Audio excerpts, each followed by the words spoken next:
tell me what we studied last class. Good morning, guys. Good morning. So what we did in last class?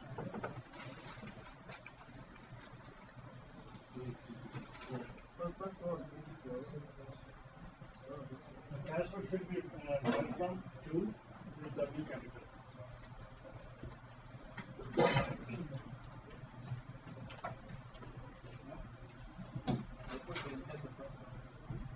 Yes, sir.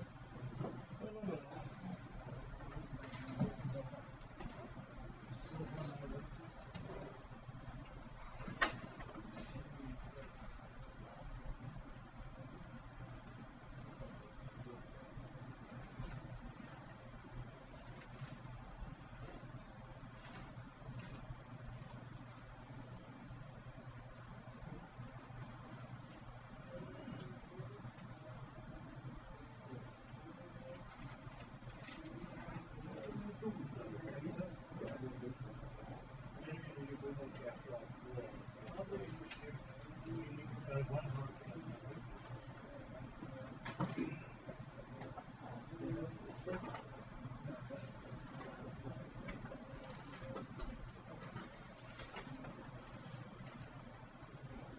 So Fatima, you said you came on Wednesday, right? So what is DHCP server? Dynamic host configuration protocol. Pardon? Dynamic host configuration protocol. What is that? Is a network to assign an IP address. It's a It's network. enable to assign IP address. Sorry, no.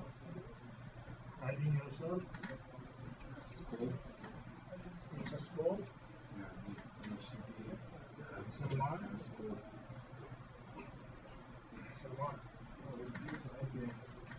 Gives our IP addresses Client address to to a computer. a computer. Not a human being. No.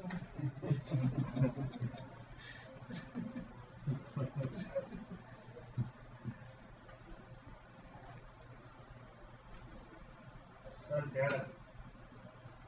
DHCP assigns IP addresses, both private and public, depending on the needs of the PC. Private and public. What is public? The public is usually on the internet side of the router. And all devices that are on the wide area network. So we went through the topic. Abdul Karim. It was a difficult day last Wednesday. Bells were going off, and water was pouring everywhere. We lost focus. It's well, so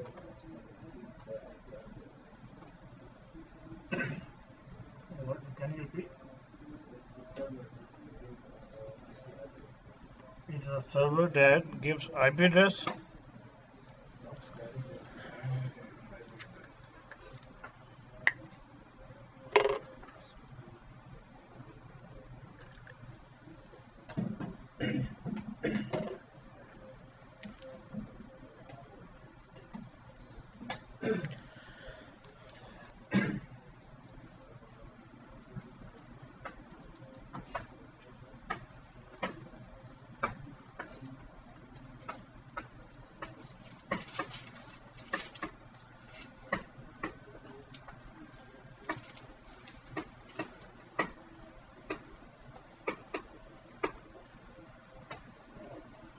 What is this? People address. People or people? People. What's it stands for? Multi private. Private IP addresses. And what is this? It's the IP address that down when the DHCP server is down.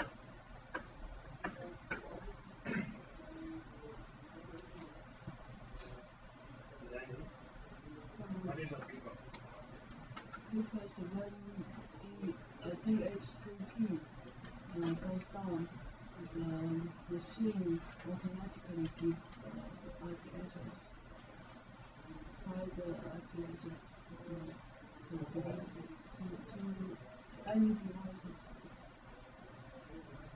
This US can give IP address, assign IP address to rest of the devices.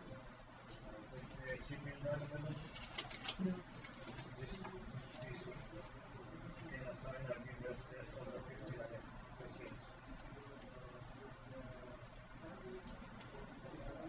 Yeah, I think so.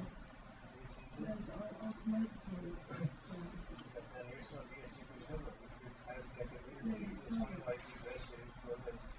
Then there's a DHCP. That's not a big one. But it can assign IP address to itself.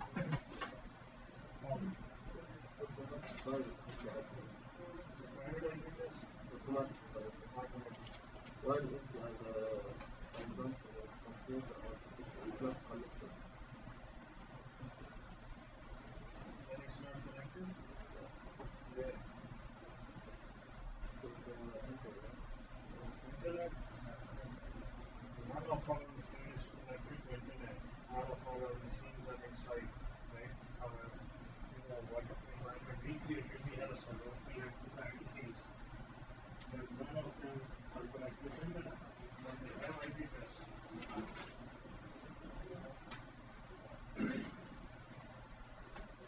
So no one has exact definition of it. Well, it's just when the DHCP server is not available, Windows automatically assigns an IP address. Yeah.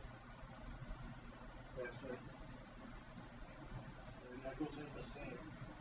So when we have the exact thing is, when our machine, our client is DHCP enabled, first thing. Then, if it cannot find the DHCP server, then it assigns an IP address to itself. That is a PIPA range. Comes from this range, 169 to 54, and this can be anything, right? So the first two output will be 169 to 54. But the first condition is our client machine is DHCP enabled. We have configured our client machine to get an IP address automatically. Right? And if we have put our machine get this or following IP address, then we are going for manual configuration. Then our DHCP is not, our machine is not going to get this IP. We are going to assign ourselves.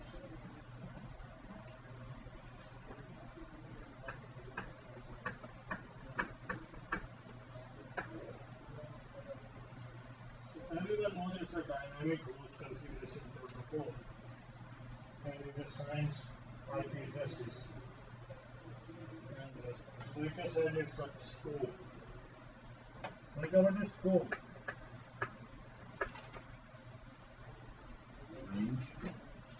Range of IP addresses. When we say DHCP server, we cannot define DHCP server just by saying it's a scope, right? It's one of the configuration of DHCP server. We are giving a range of IP addresses. So within that range, this DHCP server will offer the IP addresses to DHCP enabled clients.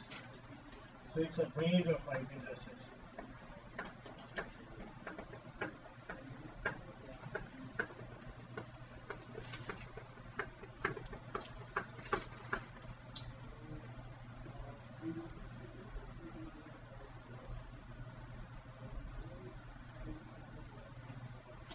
So when we install and configure our DHCP server, we did few things.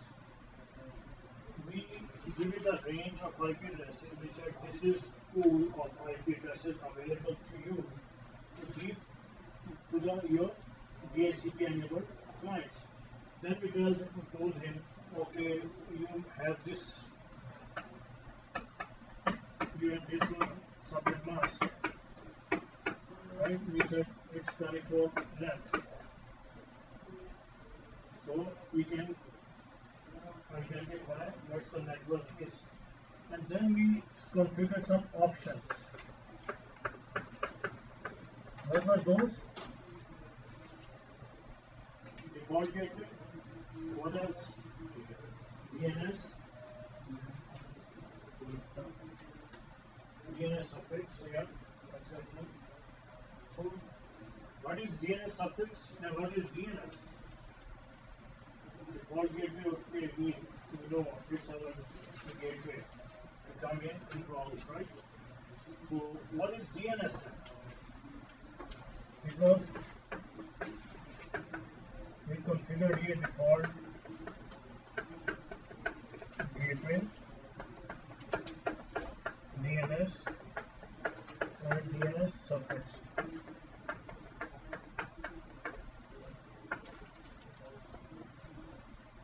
We understand this. So what is DNS? And we didn't need that, but we configured one Win server. One option was there, Win server as well. So what is Wins? What is DNS? Any idea?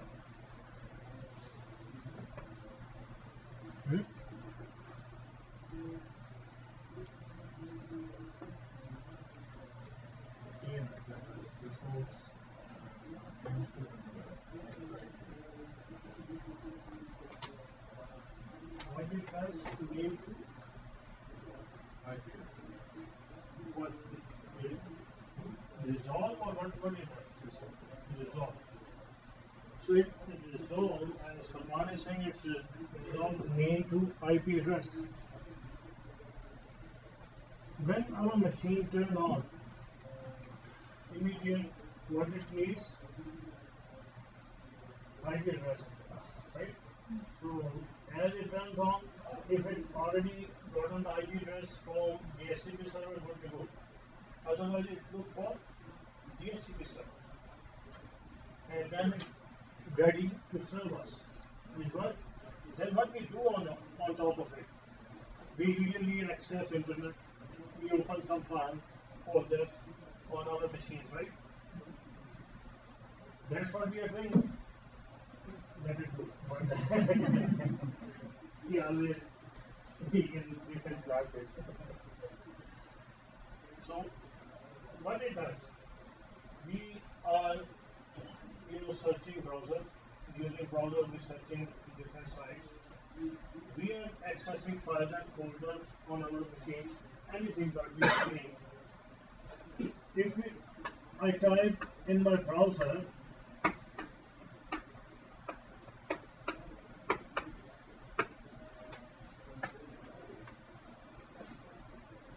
does my machine understand this? What is www, what is Google, what is .com? What your knowledge says we have gotten in our class so far.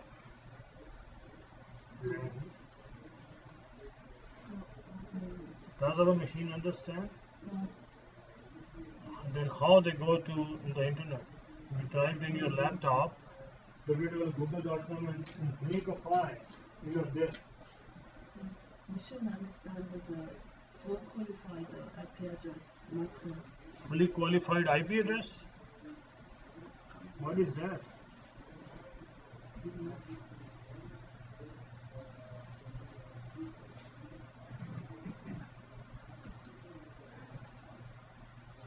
Convert to IP address. Convert www.google to IP address. Who converts it? Computer. Computer? Computer has capability? Yeah. If you could put the IP address there, you put Google, and Google will still come up. So I'm writing one thing on the response of Soika.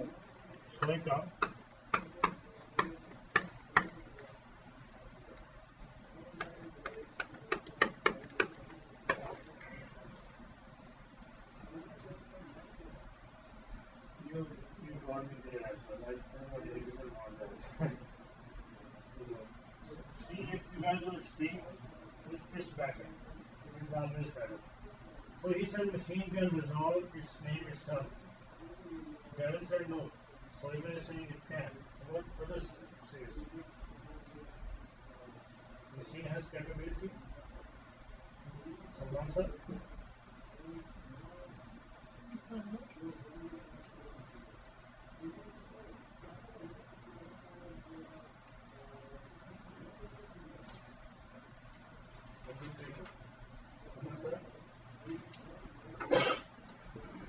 That machine has capability.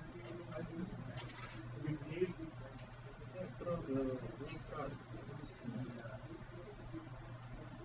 But Darren doesn't agree.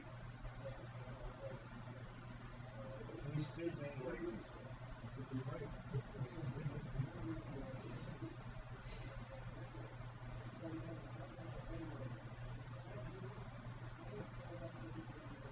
What we discussed earlier in our classes, our machines, even maybe first or second class, our machines does not understand the English alphabets, right?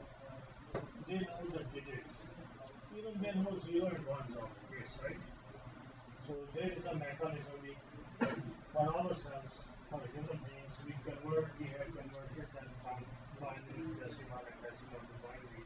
So we are able to assign the IP addresses in decimal, right? Otherwise, we had to enter all the bits.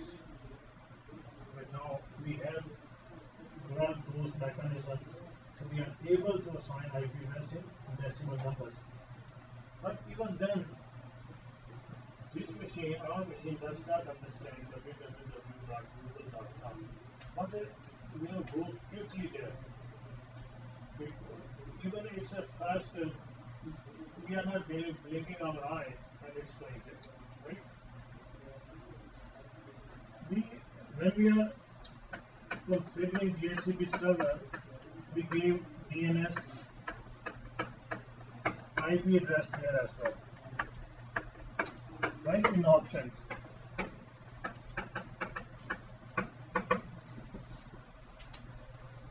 We told our DHCP server, okay, if client is coming to you to get an IP address, while assigning the IP address, please give the clients this DNS IP address as well, right? So because machine cannot resolve the name itself, so someone should be there who can help the machine in resolving these names to numbers, to IP addresses, so our machines can go to the destination. Whatever we are typing in our browser, whatever we are typing in our file browser even, so machine can access those things, right? So for that, we told our DHCP server. So DNS, whatever we have configured on our NIC card. We have MAC address, no, leave MAC address. MAC address is far behind now. Now we need IP addresses, right? We are talking about IP addresses. So NIC, our network adapter, we gave some number there in DNS column. We said preferred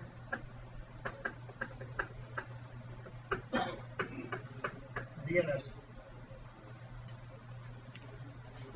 Let me bring up just to refresh your minds.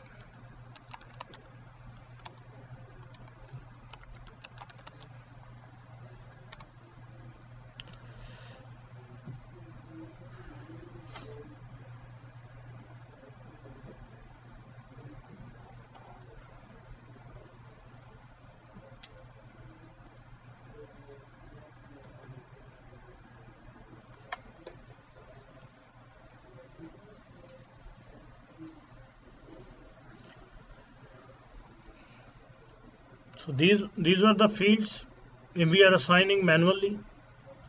So in our second portion of network adapters property, there is preferred DNS and alternate DNS. We always assign some IP address here of DNS server. So tell this guy, okay, if you need to resolve the name, contact this guy. you have IP address of DNS server, right? Otherwise, it does not know DNS server even. We are giving a IP address of DNS server here, so it can contact to DNS server to resolve the name. So what is DNS server? We are talking about that now.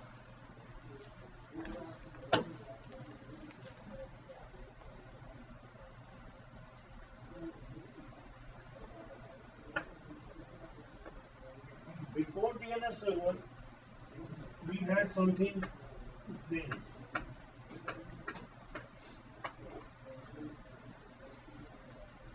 WINS stands for, you can Google it.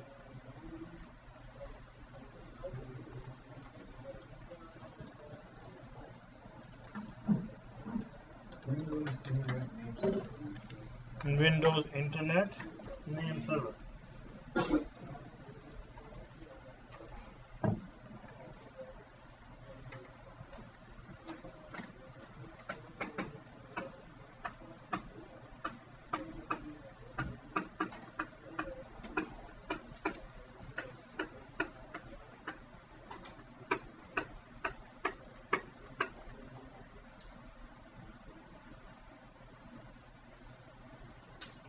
So before 2000,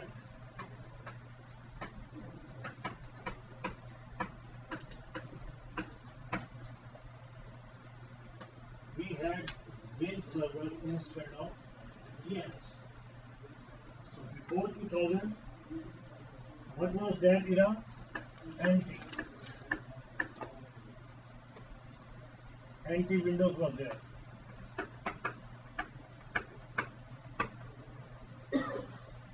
Anti-servers, anti-clients over there, right? So before 2000, in 2000, Microsoft released Active Directory, and then they came moved towards DNS server. From 2000 and onwards, we are using DNS server. But before that, we had Windows Internet Name Server. And what was WINS doing? It was doing the same thing what DNS is doing right now.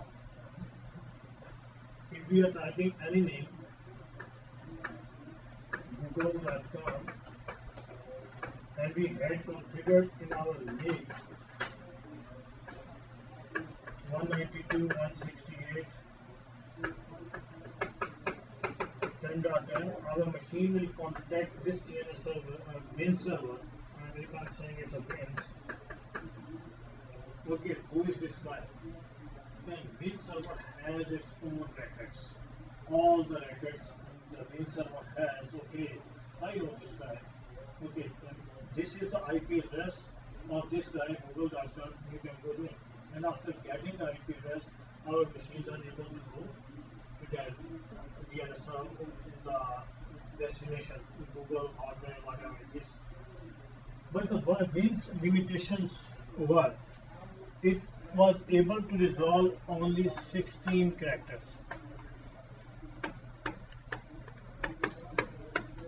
First 16 characters. It cannot go beyond 16 characters.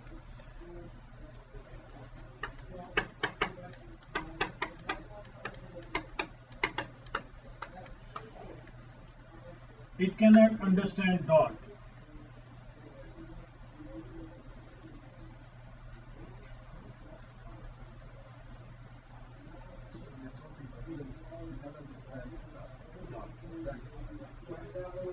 So, we are assigning, we are using, for example, if I need to resolve my server name, I want to access my anti-server 01. But basically, I'm accessing in the environments, as Dan he was saying, fully qualified IP address. There is no fully qualified IP address, fully qualified domain name, FQDN, fully qualified domain name. For example, server 01 dot night dot ca. So if I want to contact this server, basically I'm typing server 01.night, night is domain for this server, where it belongs to, and .ca, it makes a fully qualified domain. It's top level domain, it's second level domain. We don't need to go there right now. So it makes altogether fully qualified domain name. But Vince was not able to understand this dot. So NT it was working perfectly fine, but as Microsoft released Active Directory, and now each and every environment has Active Directory. Even very small environment you cannot find without Active Directory. It's a free tool available from Microsoft, so everyone is using it. So to resolve this name, server.1, then DNS gets started. And then its limitation is 16 characters if I have very long names. For example, if I have given this server 01 name,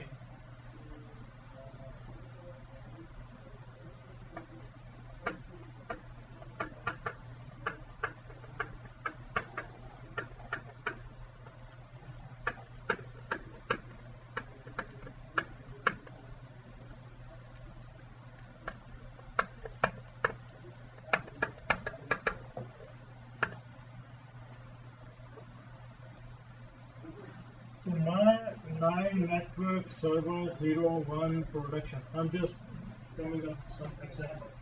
So how many characters I have? 1, 2, 3, 4, 5, 6, 7, 8, 9, 10, 11, 12, 13, 14, 15, 16. So it's more than 16.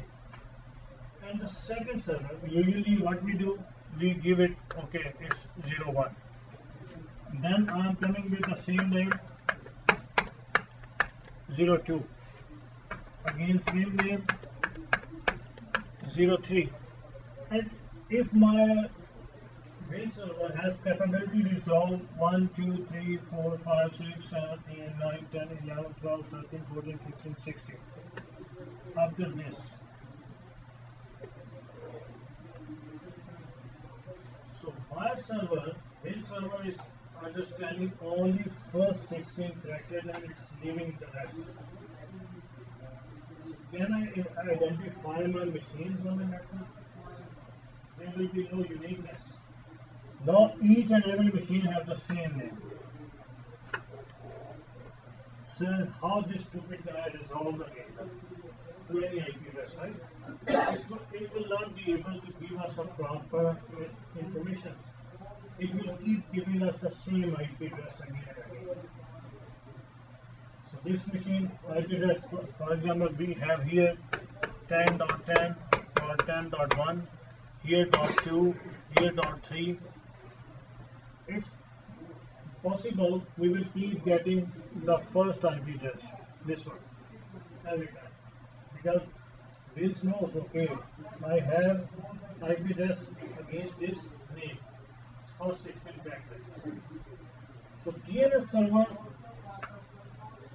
now we have DNS, non-intelligent client. What DNS stands for? Domain name.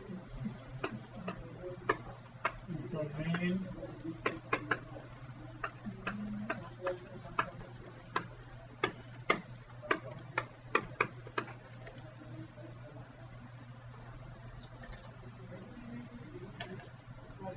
so domain name system.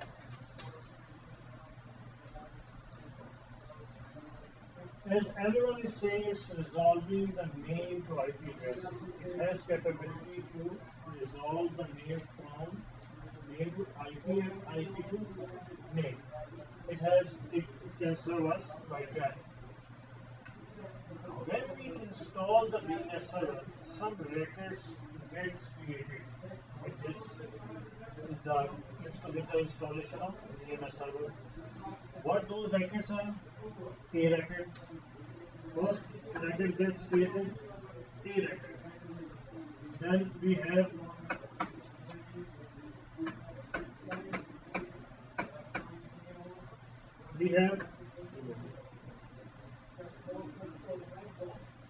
one SOA record as well. SOA. Then we may have CNAME. we have MS, we have MX. So there are different records are there. A record, host, name to IP, and SOA records contains the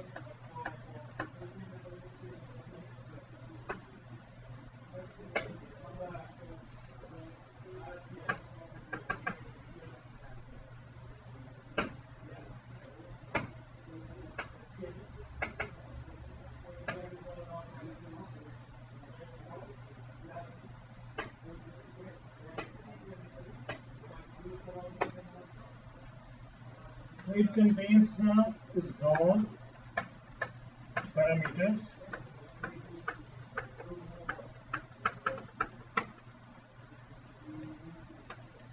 and first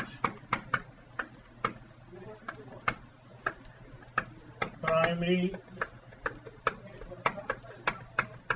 DNS server.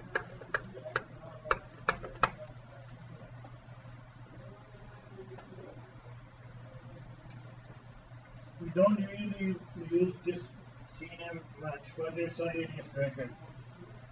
Alias means very short name of anything. As we took an example of maybe 15 characters, and we want to come up with a smaller name, nickname, we can create a CNAME record for it. Or alternate address of the same thing, right? Then we can go for CNAME. And NS again name server.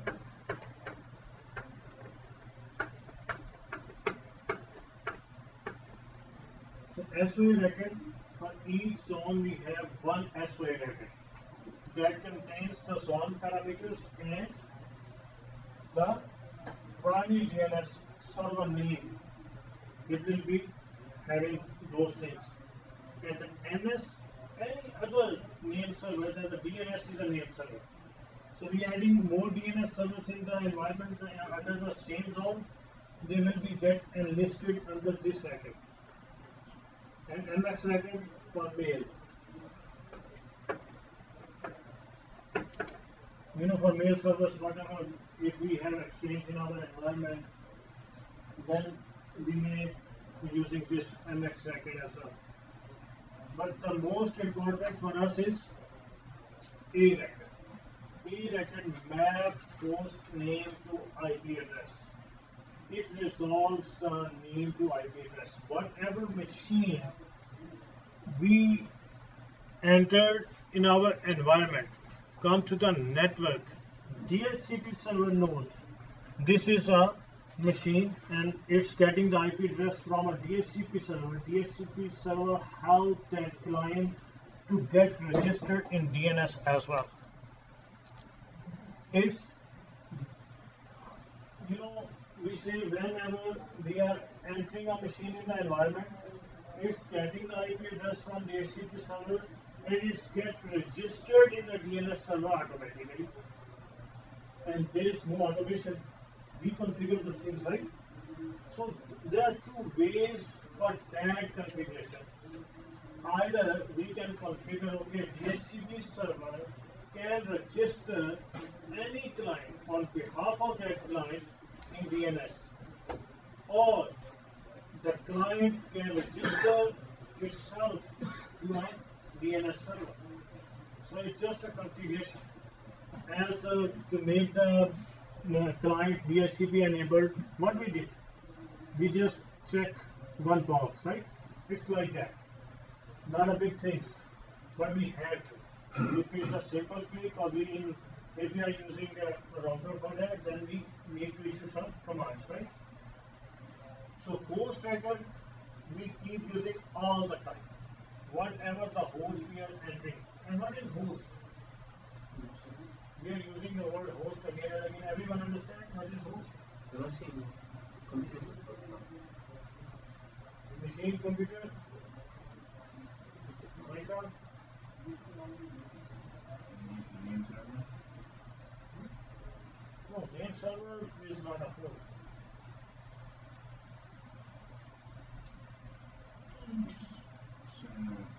it mostly refers to the clients. Whatever the machine is joining the environment, the machine on a network, we can say. That is a host. The machine on a network, the PCs, and they are getting the IP addresses from DHCP, and they are part of the DNS record as well. So DNS keeps creating records for each and every machine. So they have all the machines listed under host A record. Only because DNS server knows, okay, this guy wants to go server 01, okay, I have IP address of this one, right? Then we want to contact to server 01 file server. Okay, I have IP address, have it, and go, right? So we keep asking, our machines keep asking all the time throughout the day during our work, and it resolving the needs. And then what happens if one time my machine will contact the DNS server or wants to go to this file server, and the DNS server gives the information to the client. Client will cache those servers in its own cache. There is cache record as well that sustain up to 1 hour. So if within 1 hour, if our machine wants to contact the same server again, its cache will resolve itself. Before cache, I will type one thing.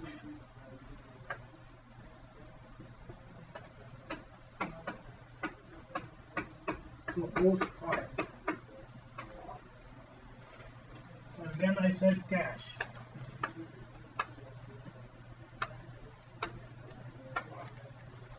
CSMA, not CSMA.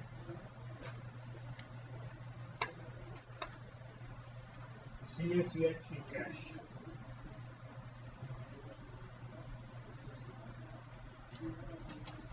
Every host machine,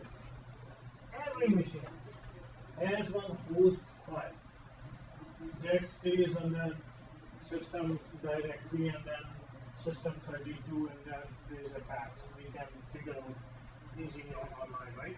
What the path for the host file. But the host file has the same record. We can create a record there as well, manually. But that host file can address only single machine.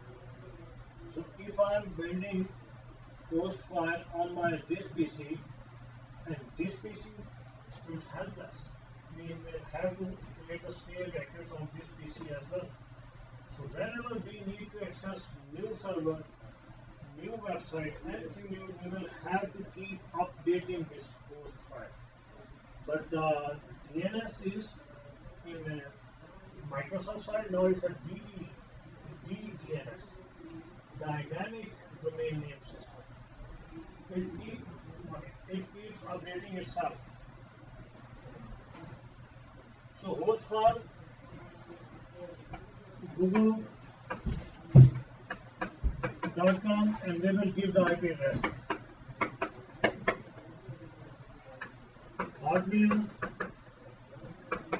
Hotmail.com, okay. Our server 01, 192.168.10.10.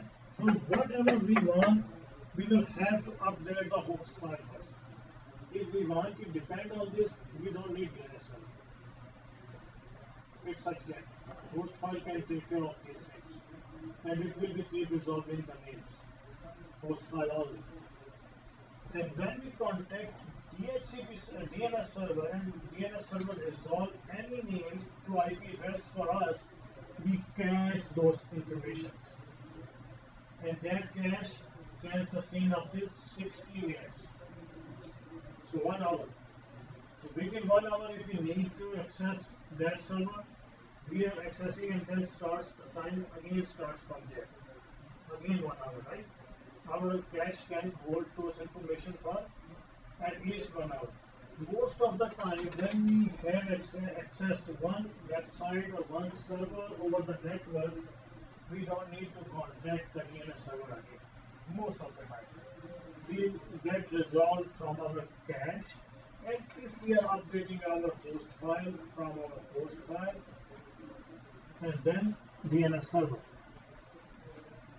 If I maintaining a host file, if my cache is up to date, right? It has all the information cached, and my DNS is properly working. What will be the sequence to resolve the need?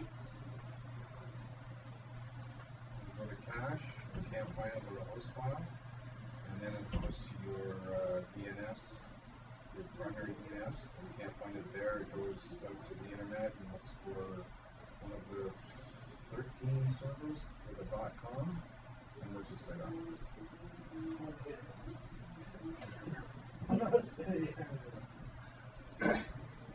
So first, usually if we want to give sequence, we give this number 1, then cache, and then DNS server. But in reality, we always say host file and cache machines looks at the same time. It's too small difference we cannot calculate. They always machine goes to host and cache together. If they cannot resolve the names from here, they quickly go to the DNS server. But the host file, if you are maintaining the host file, if I have given the IP address against Google, this one, and then I want my DNS server to resolve the name, no way. My machine always will come to google.com, and if it's not resolving the name, if they're giving the error, I cannot go to the DNS server. So one, troubleshooting in our environments, we always keep an eye as an administrator. Okay, our host file is not maintained. We don't want host file in the environment to have the records. It's always confusing. So whenever there is name resolution issue, we see towards the DNS server. And if someone is maintaining the host file as well, it's a pain in the neck. It's hard to recall, okay, we are using nowadays host file. Host file a solution for single machine, and we don't want in our environment. If you guys want to try at home, just maintain your host file. What you can do, if you are giving the IP address of hotmail.com, type the website, any other website, google.com. When you will type google.com, it will take you to the hotmail.com.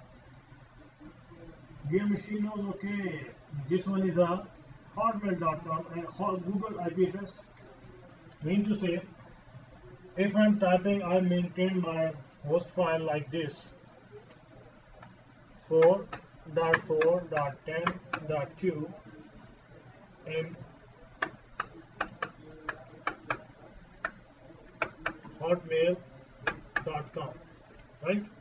And then vice versa, whatever the IP address, and this address basically belongs to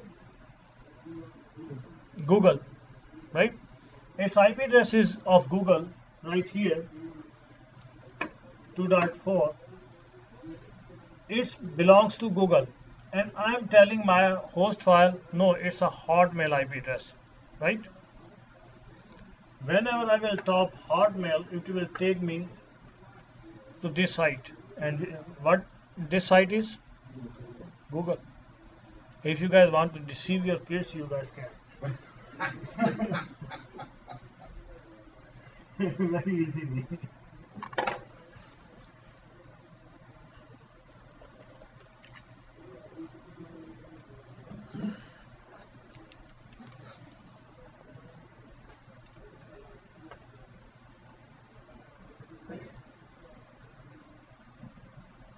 So how DNS work?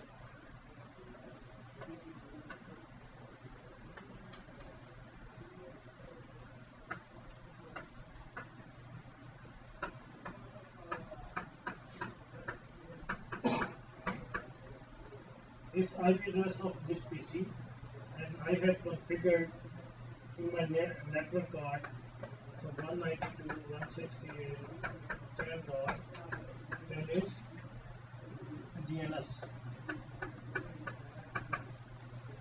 refer DNS, and then the second DNS 10.10.10.2.10.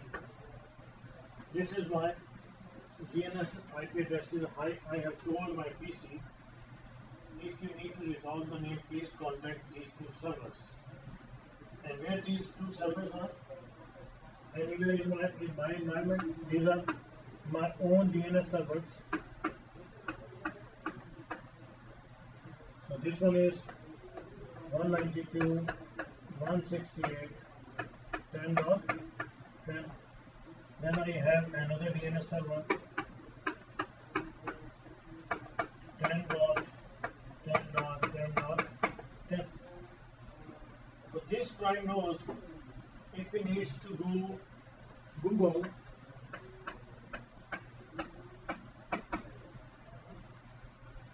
as we will type the Google in the browser, immediate what machine should understand? I don't understand. Right? What should machine understand? I don't understand. What is Google.com? So immediately it will contact to DNS server. Do you know what is Google.com? If this machine has, as it will contact to this server, do you know this guy? If it has information, good. Otherwise, what it will respond back? I don't know. Never heard. Then we have second configuration. It can contact to the circuit server. Do you know Google.com? If it knows, it will respond back yes or no. If not, what will be the answer? I don't know. But most of the time, we don't configure the servers like this. So they are responding as okay, we don't know. Then why we are introducing you? Right in our environment? Why we are spending too much time on you? If we want to listen, okay, Google, I don't know. Partner, I don't know. Please know everything. But if it's responding like this, it's saying, okay, I don't know. It means it's an authoritative DNS server we are asking for. Instead of Google.com, if I'm saying, okay, resolve server01.com, server01.9.com, do you know this guy? It should know that guy. And if that server is not in the environment, it will respond back. No, I don't know this guy. This guy doesn't belong to this environment. So, what does it mean? This server is an authoritative server for that zone. What is zone? What is zone?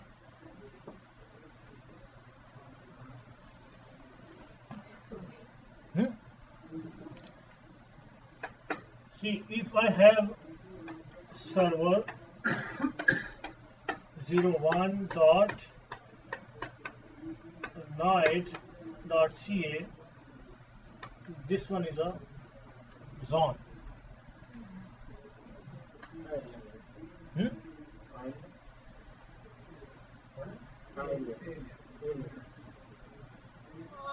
No area. Area is a physical thing. My.ca means my domain, right? Your domain. Any domain that is covering the boundary for that. Whatever the machine will enlisted under this is the same zone. Server 02.9.ca is a zone. Now, if I have another zone, for example, again I have server 01 that belongs to netplus.ca. Now this one is the zone, right? Now another zone. And if I configure the DNS server in my machine, okay, under the zone of night.ca or netplus.ca, under which zone it enlisted is the authoritative server for that zone. If it's enlisted under night.ca, we have created a zone NAT.ca, it knows I have to resolve all of the names associated with this zone. Server 01, file server 1, mail server 1, NAT.ca. So it's an authoritative DNS server for that zone. So whatever the machine belongs to that zone, this guy had to resolve. And if it cannot resolve, it means that machine doesn't exist in our environment. And if it exists with the wrong information. Right? Maybe the wrong IP address, the wrong DNS suffix. What is DNS suffix? Again, this one is the suffix. So this server belongs to this DNS suffix, this DNS domain, even you guys use the word. So it belongs to this DNS domain. This is a DNS domain. The authority of the DNS, right? Where he can perform its authority. It's authoritative for that domain. So then it confidently giving back the answer, I know or I don't know, it's a authoritative server can do all it. Otherwise, it will send the query somewhere else. If I'm typing server 01, this guy belongs to this zone, right? It is authoritative for NAT.ca. It will resolve the name. If doesn't, it will give the answer, okay, I don't know this guy. But if I'm typing google.com, is it the same zone? It's a different zone. Is this guy DNS server or this DNS server are authoritative for this zone? No. Authoritative server is something else. Authoritative server, this information, this guy, the www should belong to. If I'm copying www.night.ca, it means this guy is the authoritative server for this DNS domain or zone. But if the zone is different, it's not authoritative, it needs to send the query somewhere else. If it is not the authoritative server for the zone, client want to resolve the name to IP, it will forward the request somewhere else. Where Darren is saying, we have some dot servers on our planet. We call them root servers.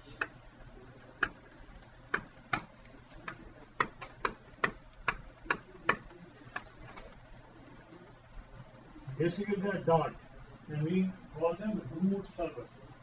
We have 13 on this planet dot servers. Then how the google.com will get resolved?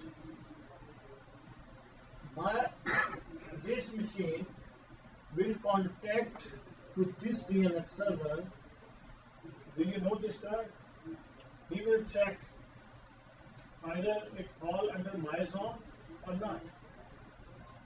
What the zone is? My.ca. He's saying, okay, no, it's different zone. It's not under my zone. I'm not authoritative to resolve the names for this zone. Let me send to the root server. And root server, whenever we install DNS server, root servers, we have root domains and listed automatically. They know DNS, they have designed, they have built the DNS server like this, they get installed along with. So it knows all the dot servers. It will send the query to one of the dot server.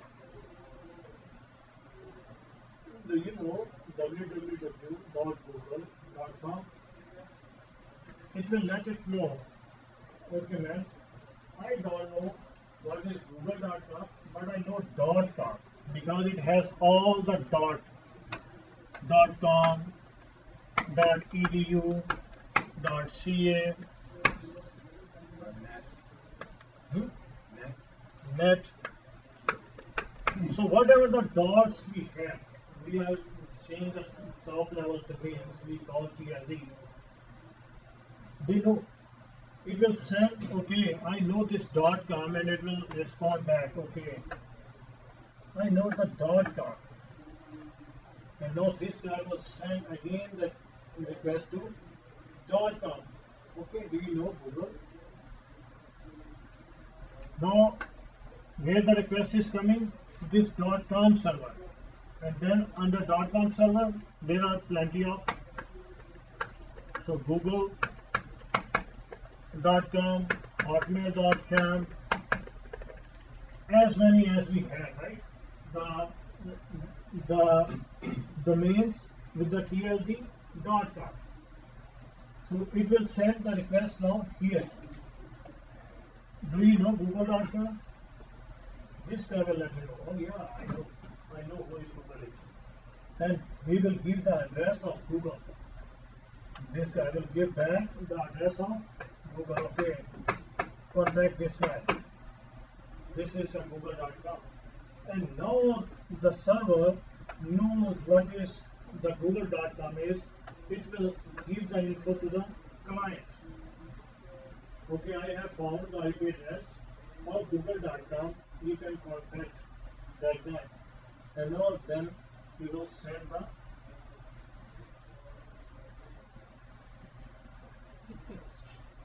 request to Google. I want this page, I want this page, I want to access you, right? Hello. The first package is SMT package. So those are very detailed things how they start communication. Most of the time nowadays three handshake communication are.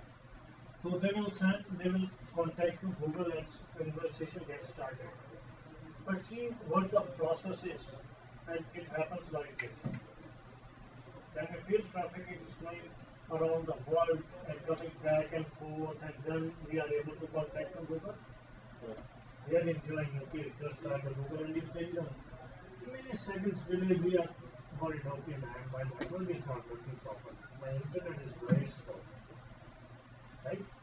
And the way the information are coming and going back and forth, right?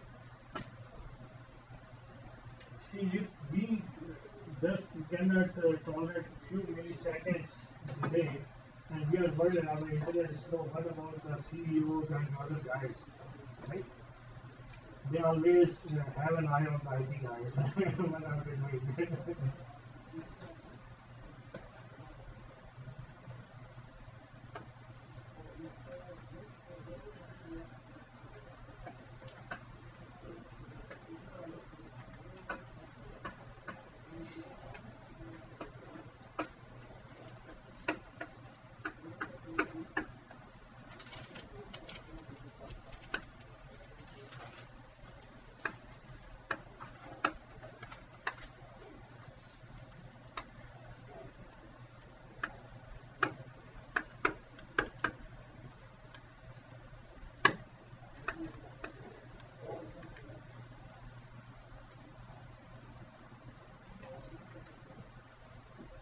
So this PC contact to DNS server for what? To resolve it. As Salman sir said very clearly, see, he resolved the thing immediately. He said, man, he does name resolution, name to ID, done. And we are still struggling. So PC1 contacts DNS server. If it's authoritative, it's replying back, right? Authoritative means authoritative for the respective job. If I'm asking, okay, server.1.netplus.ca, okay, if it's under netplus, it's saying, yeah, it belongs to my zone, I can resolve it. It will look into the records and will reply back, either with the IP address or I cannot find this guy, unreachable, right? Like this guy doesn't belong to us. The query, when the PC is sending to DNS server, it's a recursive query.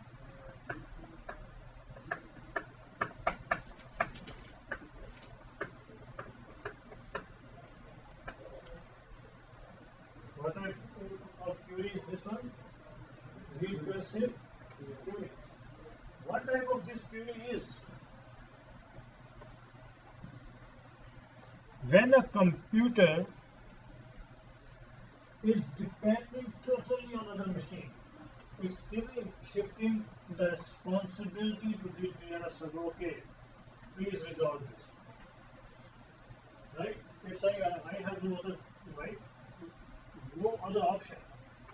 So it's putting the whole responsibility on this DNS server for name resolution.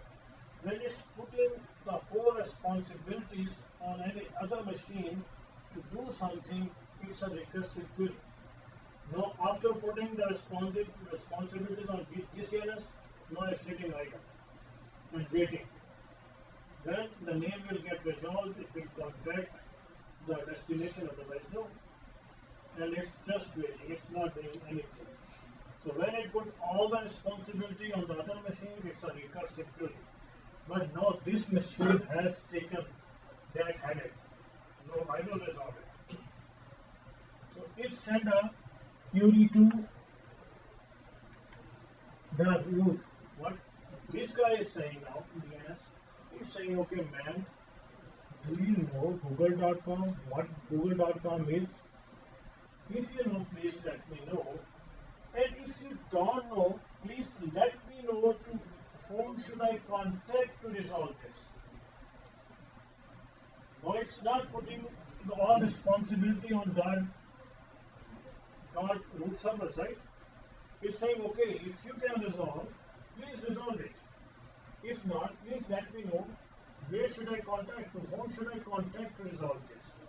Then it's a iterative query.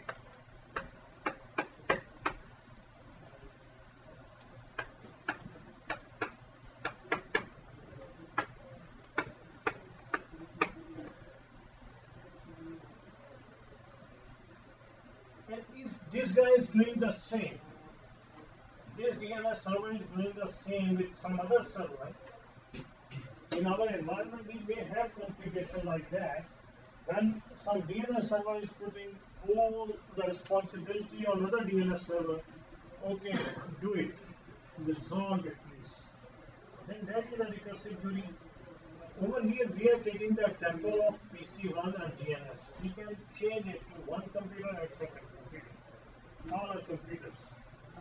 So if one computer is putting all the responsibility on other machine to resolve the name, that's a recursive query. And if it's asking, okay, if you can resolve, please resolve. If not, please let us know to whom should I contact to resolve.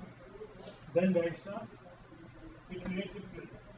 Iterative spellings, please make sure. I always mess up with the spellings. Darren can help you guys. What did you say?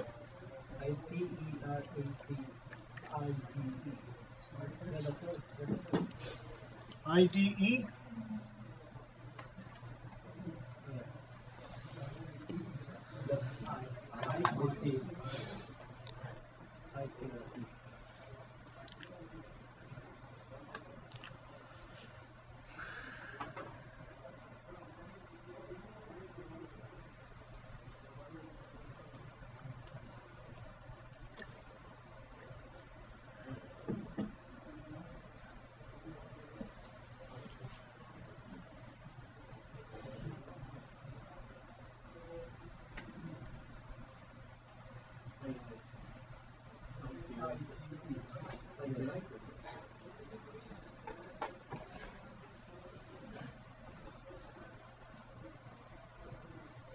So guys, please turn on your server.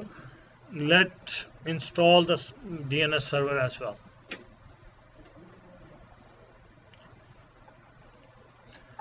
So Umar sir will keep an eye on Abdul Karim. If he is doing any mistake, please give him a big hand. Give him a big hand.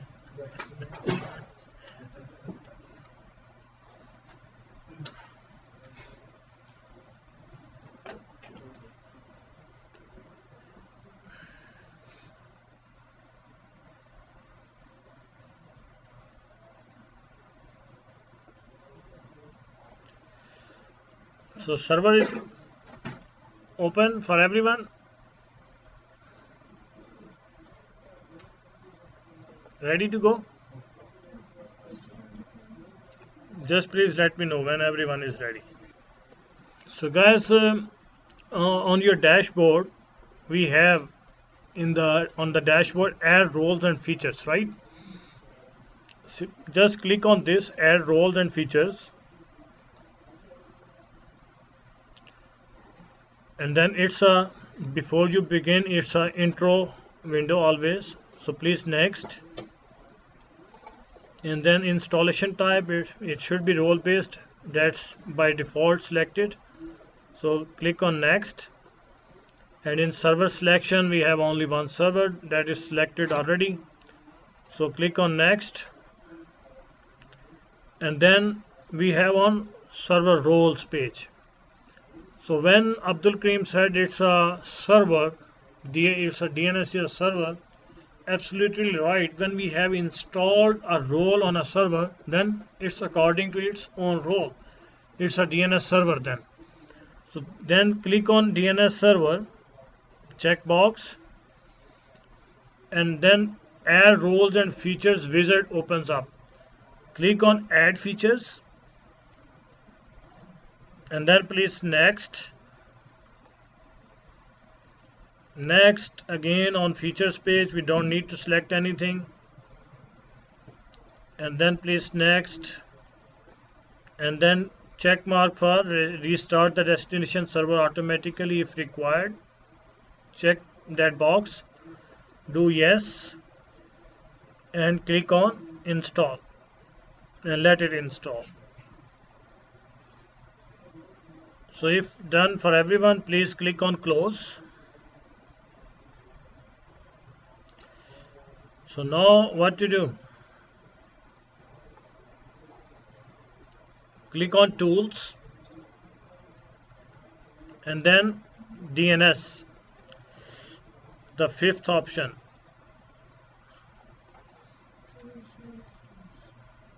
Right. Right. Right side. Right side. Right. On the server now. You're right. Server now.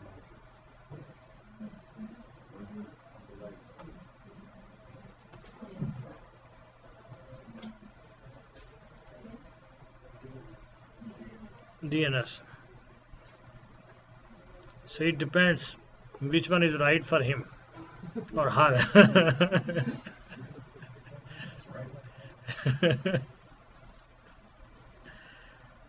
So please click on DNS. I'm expanding this window so you guys can see. So see, first it's a DNS. So this server has a role of DNS server. Then we have anti-server 01. We promoted this server as a DNS server now. So if I expand the pointing arrow, I click on pointing arrow, then these are the options available under my server. Then the forward lookup zones and the reverse lookup zones. We have two type of zones. If I click on the expanding arrow to forward lookup zones, do we have anything? No. And if I click on the reverse lookup zone, do I have anything? Why?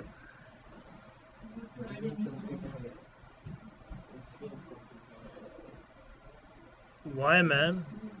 We are supposed to just install the role.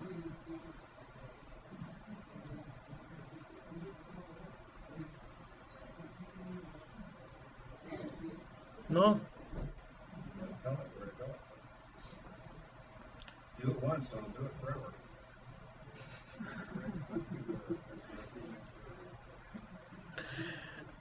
When I click on forward lookup zone, who can read this?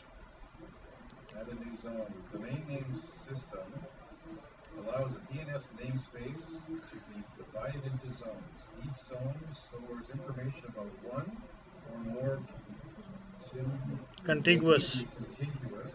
DNS domains. To add a new zone, on the action menu, click New Zone. Yes. So if we had a DNS a domain in our environment, and then we are installing the DNS server besides installing the Active Directory, then all zones gets created. So server knows this is my domain. This I'm authoritative for this domain. So it needs domain name system. We don't have any domain in our environment, and we are not intended to install even the domain in our environment. It's not the class for that, right? We want to be get familiar what the DNS server is. Let's create a fake zone here. So just right click on forward lookup zone and click on new zone. Usually when we are installing with Active Directory, we don't need to create zone specifically for that one. Yes, if we want to bring some other zones in DNS, then it's a different story.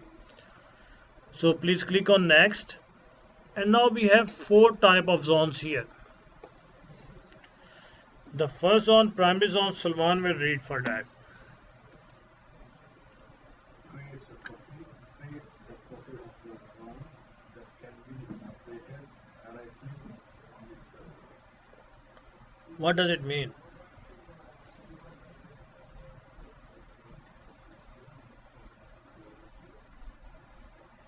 So you create a netplus.ca, and that's now your zone.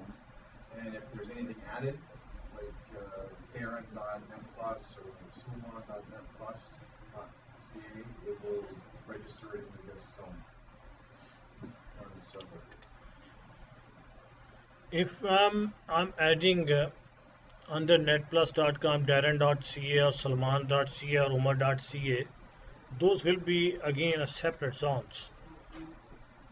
Those zones have nothing to do with this zone then. No, it's darren.netplus.ca. Yeah, then it will be a child domains, and it will be unlisted underneath this, but those child domains will have their own records in their own domains. The thing is, primary name, what it's saying creates a copy. It means sometimes when we install Active Directory and we are installing DNS server, Active Directory cannot go without DNS server.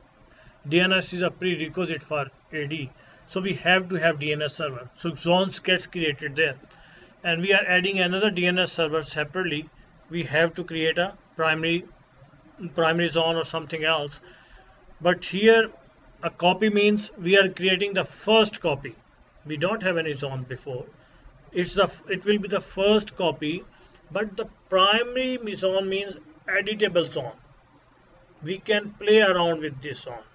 We can add the things, we can remove the things. It's a writable copy. Then we have a secondary zone. Secondary zone means creates a copy of a zone that exists on another server. And then this option helps balance the processing load of primary servers and provide fault tolerance. So just for high availability and fault tolerance, if we are going to add another server, we have an option. Either the new server can be a primary zone or secondary zone. Secondary zone means readable copy, not a writable copy. We cannot do anything with that copy. That copy just is there to provide fault tolerance. So one query is going to primary zone server and the second is going to secondary zone server. So both are get resolved because record is there. It's a readable copy, but we administrators cannot do anything with that copy, right? It's only readable. And then there is a stop zone. It just point towards the primary or secondary zones. It does not hold any database. It has to just point. Okay, a query is coming. Yes, I have this zone, primary zone. Not me. That is the primary zone. That is the secondary zone. And then store the zone in Active Directory. We have one option, right? Right now we don't have Active Directory, so it's grayed out. So if we have installing a DNS server in pre-configured environment with Active Directory, DNS, everything is there, our environment is functional, then we are adding any server, then it gives us an option. Okay, you want to store the zone in the Active Directory. If we are choosing this option, we don't need to go for any other high availability option. We don't need to go for. No other solution is required. Active Directory replicates the data across the domain controllers, across its domains controllers. We will discuss in detail when we will be in server class. So then we don't need to do anything else. Otherwise, everything we want highly available and redundant. So if we are installing one DNS server, we have to have another at least one server. So they both are available. If one goes down, the second is still available. Active Directory, we can have leverage there of Active Directory application then. So right now we are going to create the primary zone. Just select primary zone and then next, and give it the name NAT plus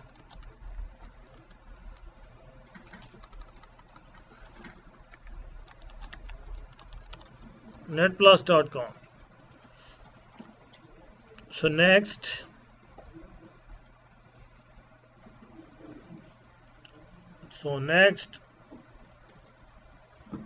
and if we are installing in a pre-configured environment, this option is not coming up. If we are choosing Active Directory stores the DNS in Active Directory, then this create a new file with this file name. It's not gonna come up. We don't need that. It will be get integrated with the Active Directory database. So please next. So it's saying allow both non-secure and secure dynamic updates, and do not allow dynamic updates. Which is good option? Do not allow. Really? Hello. Hello.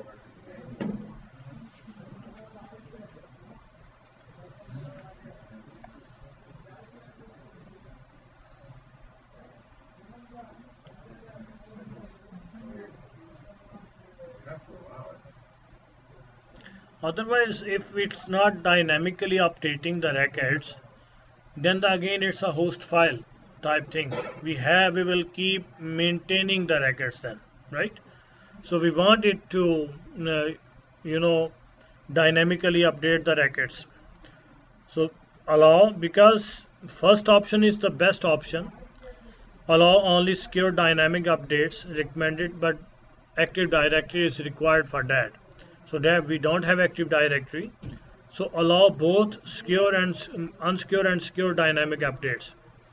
So next, and then finish. And now we have netplus.com, but see, we have only 2 records here.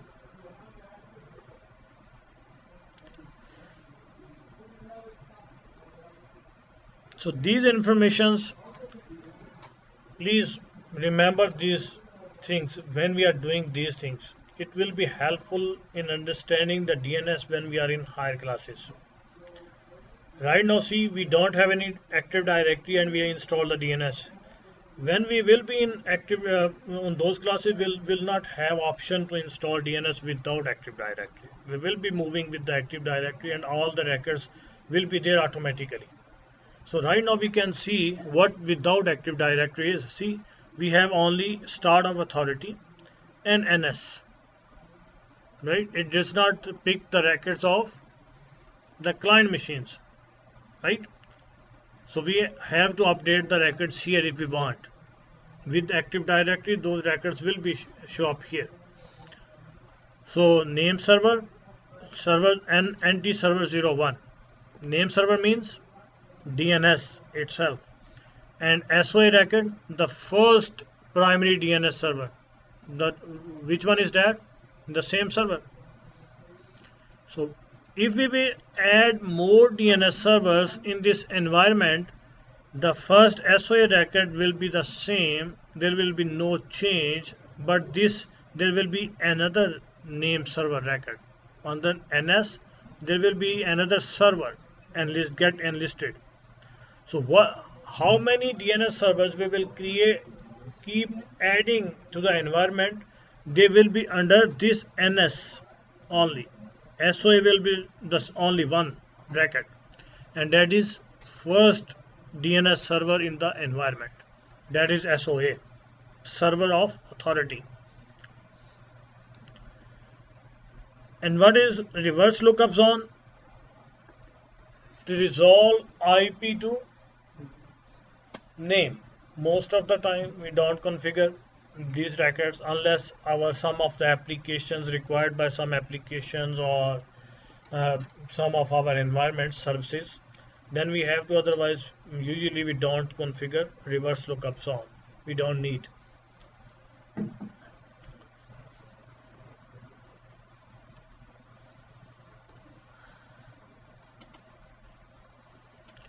So who can explain DNS server now?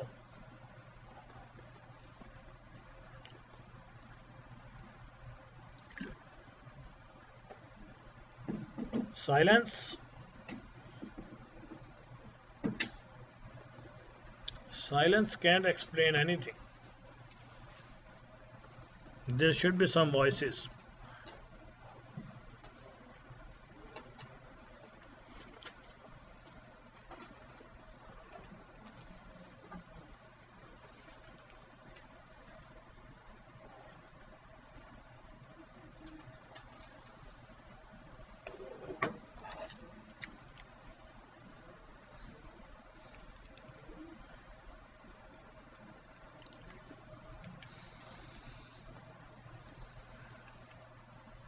No one?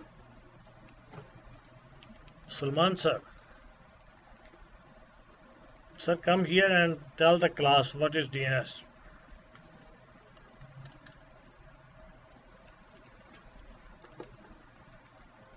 A new fresh page for you. Neat and clean. You know, she's strict boss is here. Okay.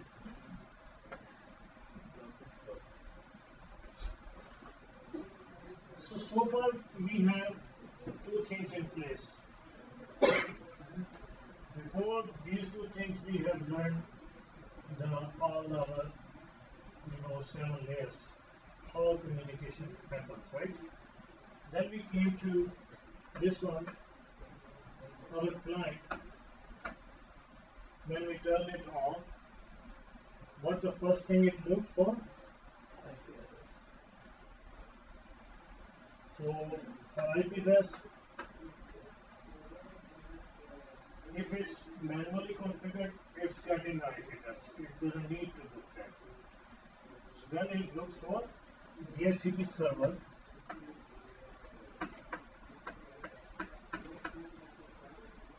It contact DHCP server and then get the IP address. What the process? In last class on Wednesday we have to run, right? They must start, right? So we skip this portion. So what the process DHCP server, this client contacts the DHCP server and then get the IP address. Dora? Dora, yeah. Yeah, yes, come on.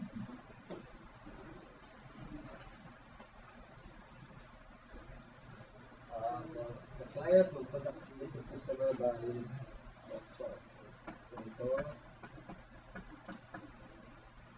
first discover, then the DB server will offer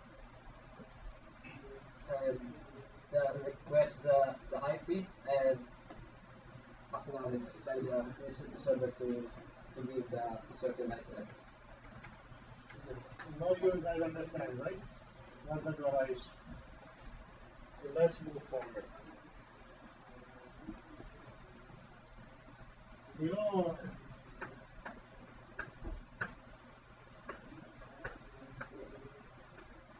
what does it mean in Punjabi language? Anyone? Dora? Dora means left.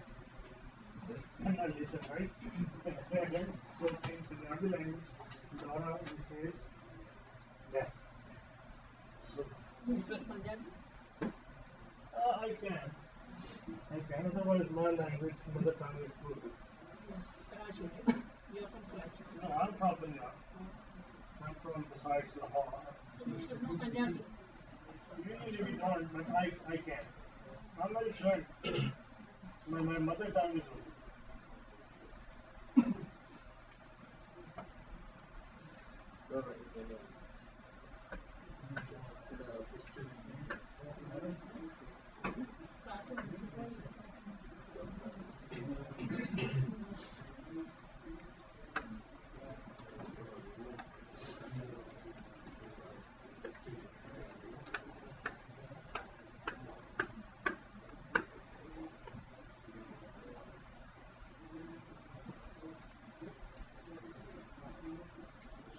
As clients turns on, it tries to discover a DHCP server in the environment, as the NATO said. First is D for discover. So it tries to discover a DHCP server. How? How it tries to discover DHCP server? It sends a broadcast address. Broadcast message saying anyone who can give me an IP address, anyone who is capable to assign me to give me an IP address. Yeah. If we are talking about when first time machines we are turning on, the first time the machine does not have any type of IP and it's enabled, DHCP enabled. We have configured this machine. When new machines comes, by default they are configured for DHCP option, automatically, get the IP address automatically. So we will say it's a DHCP enabled client. So when machines gets introduces in the environment, they are already DHCP enabled. So if machine is DHCP enabled,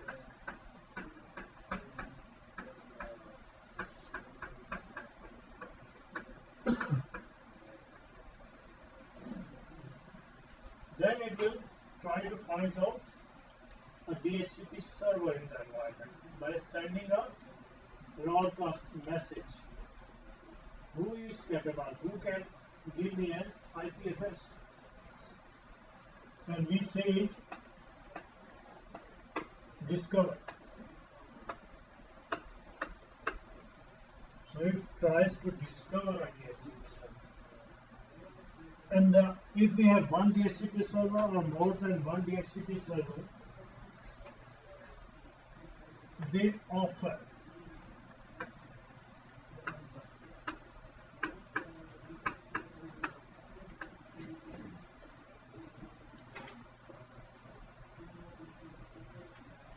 what they offer. They have IP addresses. When they see that message, broadcast message, they look into their scope. We have defined the IP address ranges. Okay, you are capable to assign from this IP address to this IP address to any machine. It looks into its scope and then figure out which IP is available to offer. Most probably whatever the first available IP is in sequence, it goes in sequence. Not only this one DHCP, if there are more than one, all will offer IP addresses. They will send IP address to PC. Okay, I can offer you this IP address. And there we say it's an offer.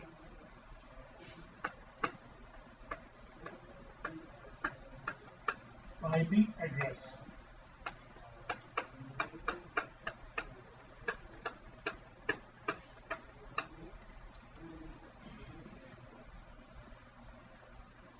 Then what clients do?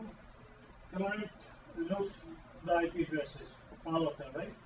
He has the offer. What basically the DHCP client is doing, if it falls within that range, usually it's the same range, otherwise it cannot receive the offer.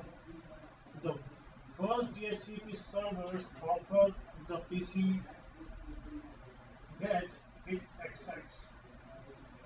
But the way to say is, in technical words, it's sending back a broadcast address again. Don't confuse with somewhere. If you will hear in any of the class or anywhere, because it's sending, okay, it's accepting one IP address, it's requesting the DHCP server. One DHCP server, okay, give me IP, that's not the case. It's sending the IP address broadcast now. Whatever the IP address he got offered, the first he got, he will send back to the DHCP servers now. Again, it's a broadcast message, I'm accepting this IP address. So whatever the IP address is, then it's a basically request.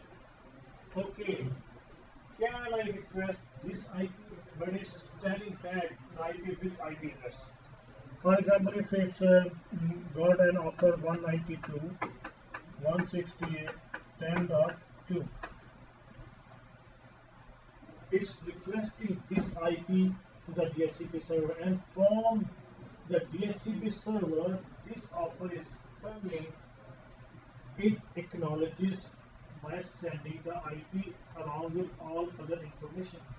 But the DHCP servers, this offer, this IP address does not belong to, and they got rejected. In other words, they put those IP addresses back to their scopes, back to their pool to assign the IP address later. So basically it's requested and then it's sent the acknowledgement.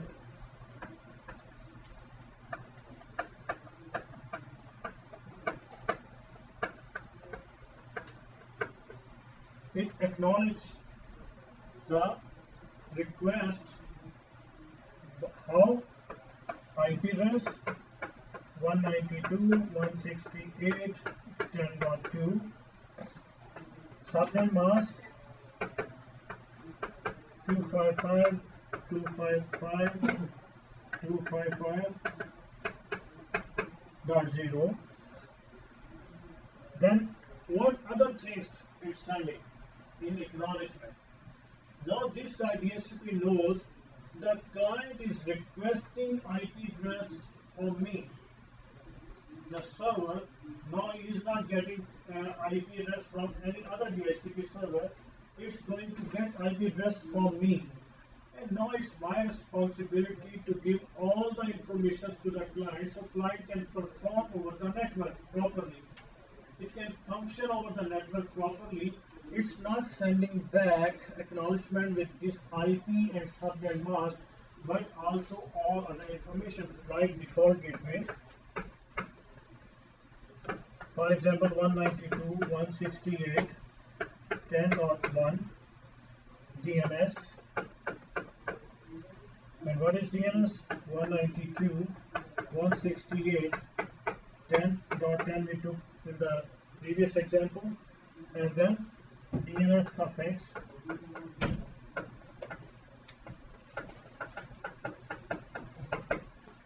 For example, netclass.ca. So now it's sending all of the information to this client. And now its client is ready to perform over the network, and we call this process DORA. D-O-R-A, DORA process.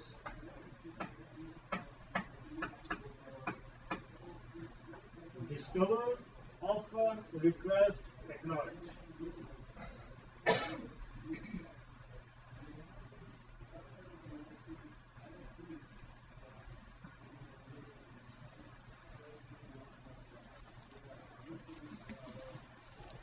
DNS suffix.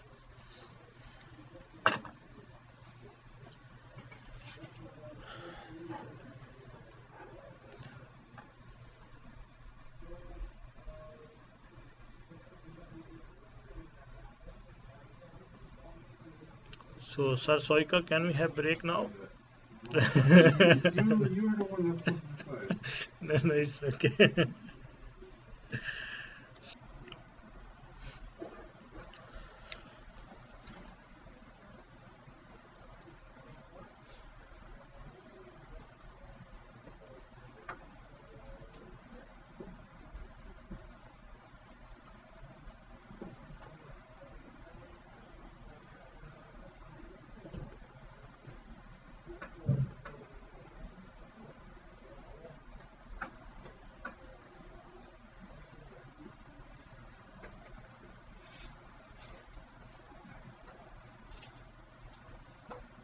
Who can walk me, who can help me to walk through the steps?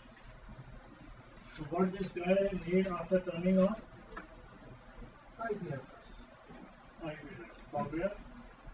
DHCP. So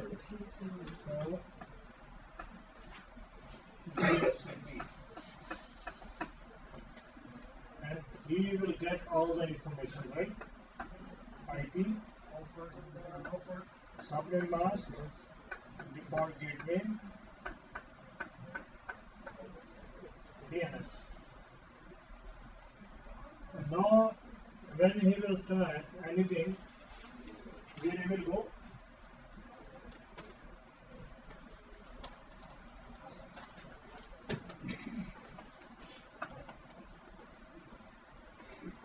So he said, I want to go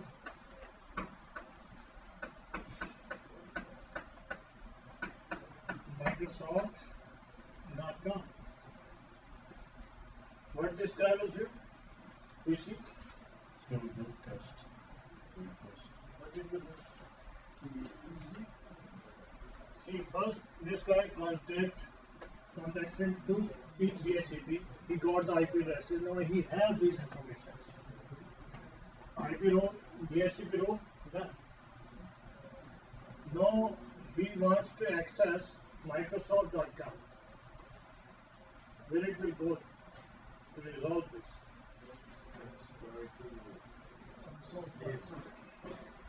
Right? It's an English name. PC? Does you understand? What? Not root? This PC should go to root. It has capability.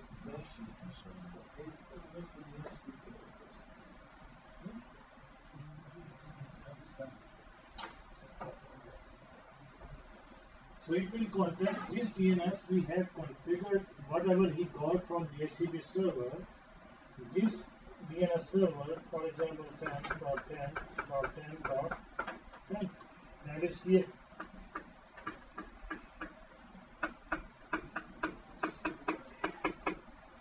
Right? It will contact to this DNS server to ask whether DNS can resolve this thing or not, right? Then, now he knows, okay, DNS did the query, he didn't know, he looked into his zone, he didn't find, because Microsoft.com is a different zone. It goes to the root, then .com, and then he was able to access.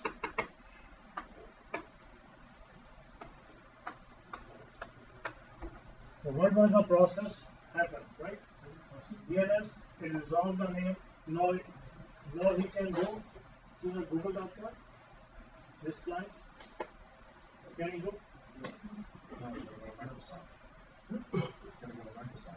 Okay. Can he go to Microsoft.com? Yes. How? Through the DNS.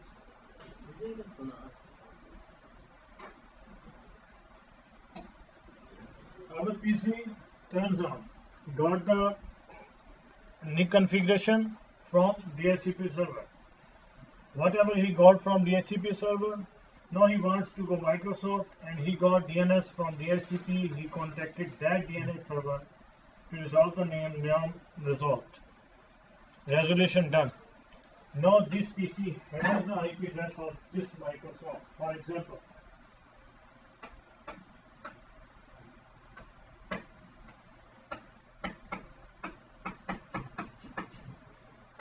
now this guy has IP address. Can he go to Microsoft.com? Yes. What is the IP address of this PC? 192.168 send on something, right? Is this IP routable? Where is it? Is this IP routable? Can he go to the internet? No. Then you are saying that this guy can go contact to his server? Well, he can, but it's How? he has to go through a router. Router, how? He has to go through his gateways, through the gateway, and the gateway takes him out to the internet. So now I'm here. Can it go anywhere? Yes, Yeah, go through the door. see my father, I can go anywhere, but he cannot. Why? In this scenario, you don't have a switch or a router. Switch or router? Well, you need a router. Why switch will do? The switch will send him to a router. Only Salman knows. Sir, Confused, but we need to configure the default gateway, right? default gateway we have configured. Now this machine knows. Okay, this one is my default gateway. It has gotten from DHCP server. Subnet mask is 24-bit. DNS is this one. This one is an IP address. He has all the information required, right? For communication. Now, then name resolution. He has done through DNS server. Then the issue is this IP is not routable over the internet. It's a private IP. To route over the internet, only public IP addresses can route over the internet. Who has the solution?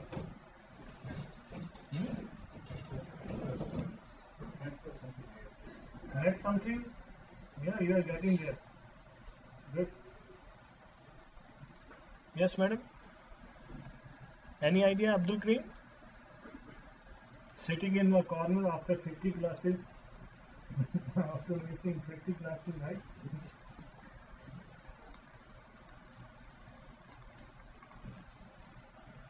Soika is looking downwards, so I couldn't ask him, right?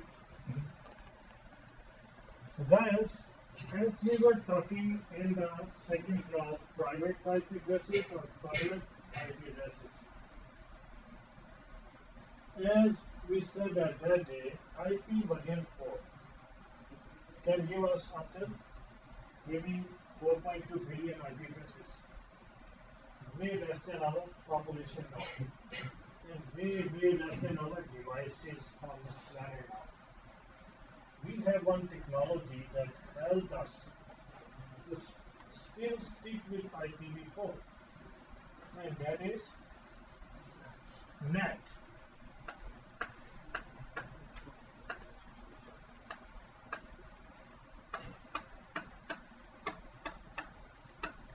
Network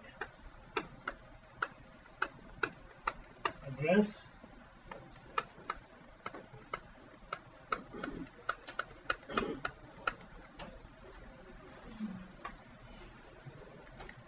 network address translation. This technology helped us to still stick with IP version 4.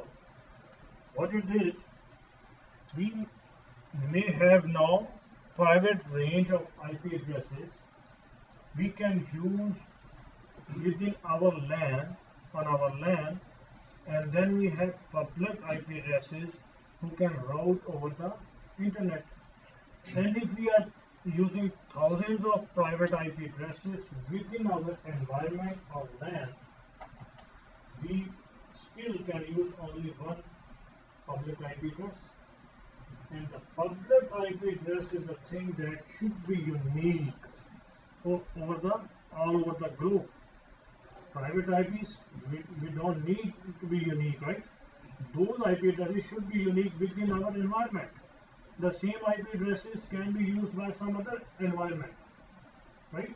And each and every environment keep using the same IP addresses doesn't matter, because those IP addresses are not going over the internet. If we are using 1000 IP addresses, 1000 IP addresses in our environment, those are private ranges we may use.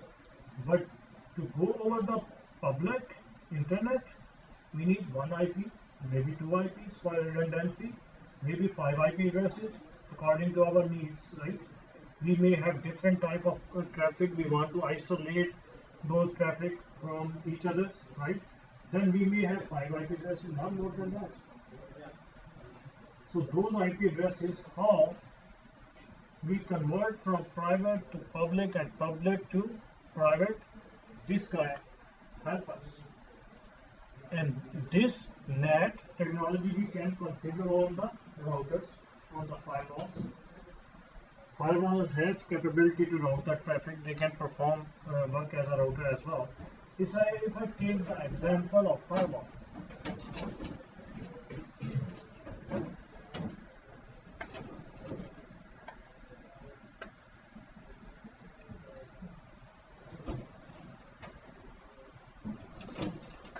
firewall should be some dangerous thing. It's so cool color.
Just take the example of 3 PCs. For example, we have 3 PCs in our environment.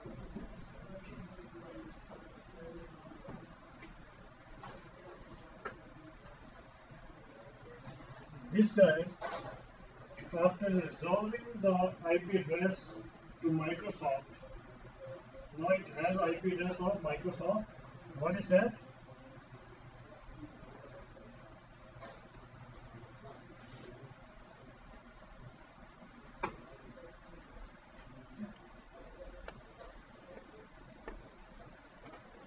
This one is a Microsoft server. What the IP address is? 173.96.75 dot anything, right?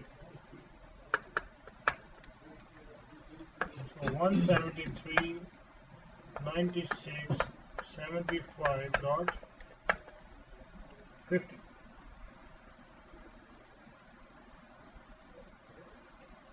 Now, this guy is not having only Microsoft, is typing Microsoft.com, it also has IP address. The name is result.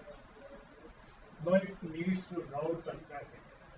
What usually we do, what we have in the package, default gateway, the machine knows when the IP address doesn't belong to our own network, every traffic should go to default gateway. And what is default gateway? Defined inside of the router. For example, here we say it's a default gateway is, what we take the example, 192.168.10.1. So we have configured our network adapter. We said, okay, if you cannot find any host with this IP address or belongs to this network, please send the traffic to this default gateway.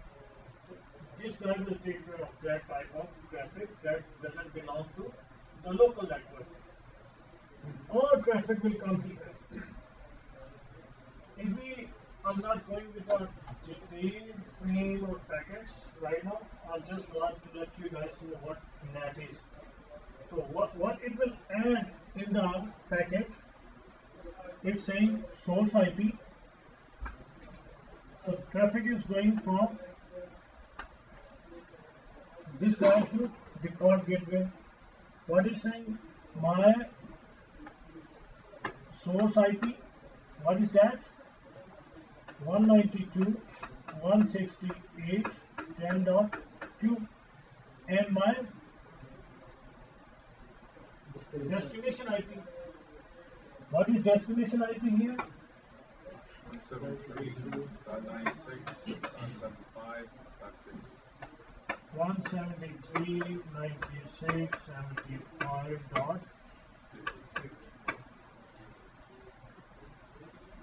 Now this guy typed in his browser www.microsoft.com and he got the IP address against that name from DNS server. Now he is putting along with his data, source IP address is this, destination IP address is this, I want to send the traffic there. And then traffic will come to the default gateway.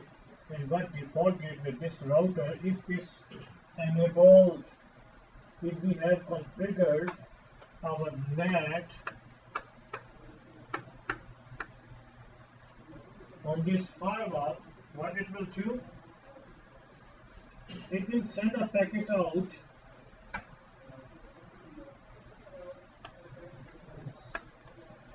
what it will say, source IP.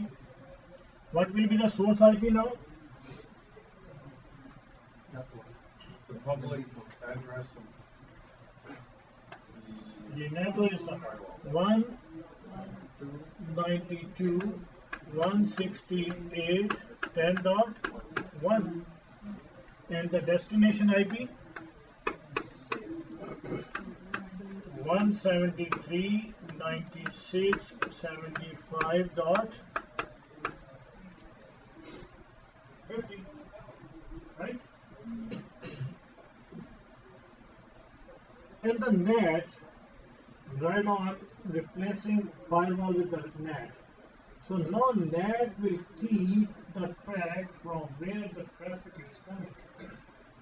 Traffic is coming from 192.168.10.2. And it will keep the track and will add its own IP address as a source IP. What is the source IP? Did we write? Is it the right source IP?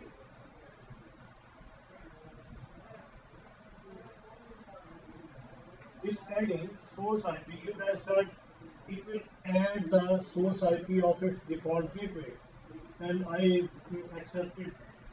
I honored your suggestion. Does it right one? Yes. Is it a right source IP? Yes. No. Needs to be It's an added source IP. Yeah. On the Microsoft, when it sends it back, it sends it to the default gateway IP, which it considers as the source. Okay. See that if we are saying this IP is not routable, it's a private IP. Right. Is it not the private IP? 192.168.10.1? Yes, it is private. Is it a private IP? Yep. It's not routable, it's not going to our internet. Then how is it right IP? Which IP should I put there as a source IP? It should be the public IP of the router. Yes, the NAT will assign the IP we have bought from our internet service provider, ISP. If my firewall NAT, what it's doing, transferring from public to private and private to public, what it's transferring? It's transferring its own interfaces. It's not going to transfer this IP address to our internal IPs and internal IPs to this public IP, no. So my NAT router firewall has interfaces, one internal and one is external. So over here I must have some IP address. What I got from ISP or any service provider who has capability to give us public IP. I have bought that IP. So that can be 76, 76, 95, 25. Suppose now my router or firewall is configured one of the interface with 192.168.10.1 and the second 76, 76, 96.25. That IP will be the source IP, not this one. It's funny when you put that up there. I saw the 192 going out. I thought that shouldn't be there because that's a private IP. It shouldn't go into the internet. It should have said something. But Renatos have ordered me to add 192.160.10.1. How can I disobey?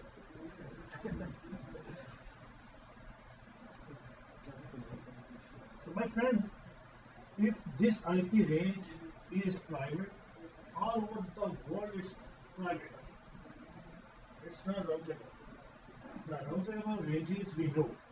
In IP version 4, we have discussed what the private range will be in the same class and what the public range will be in the same class of IP address. And now we are using internally private IPs and externally one IP 76.76.95.25. And inside if whatever the IP addresses I will have, all the traffic will hit here, and this guy, the NAT, will remove the source IP from the packet, add its own public IP in the packet and the source IP, and the destination IP will be remain the same here, and will send the traffic out. And now the traffic is coming back. How?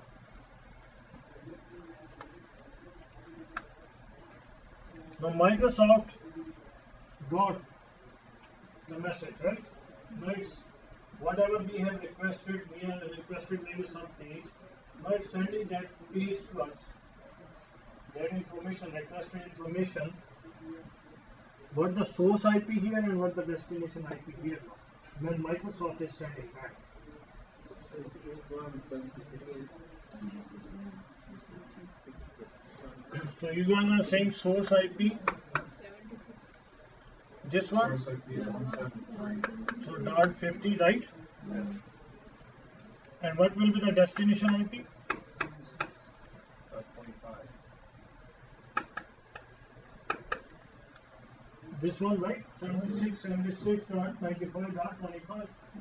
And now traffic is coming here. This guy know he has keyed the record from where this traffic generated, and it's sending back. It's now when it will send here to this client, what will be the source IP and what will be the destination IP?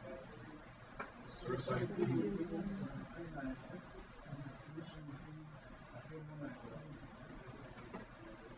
source IP will be 182, we've got 192.168.n.1, and the destination will be 192.168.n.2. No. Then he was sending out, he entered his own destination IP address. It said, I want to go 173.96.75.50. It's headed off this device. How you will send the traffic out? But when the traffic is coming back, it should know from where the traffic is coming. This NAT will keep the source same. Will change the destination IP 192.168.10.2. So traffic will hit the same device and device knows what I requested and is coming back to me. Right? The thousands of type of traffic is coming to this interface, and if this one is the source IP for that traffic, how this guy know? Right? This is the beauty of the NAT. So it's adding up. Source IP 173.96.75.50 and the destination IP 192.168.10.2. And now we are able to open the page. How quickly we open the page?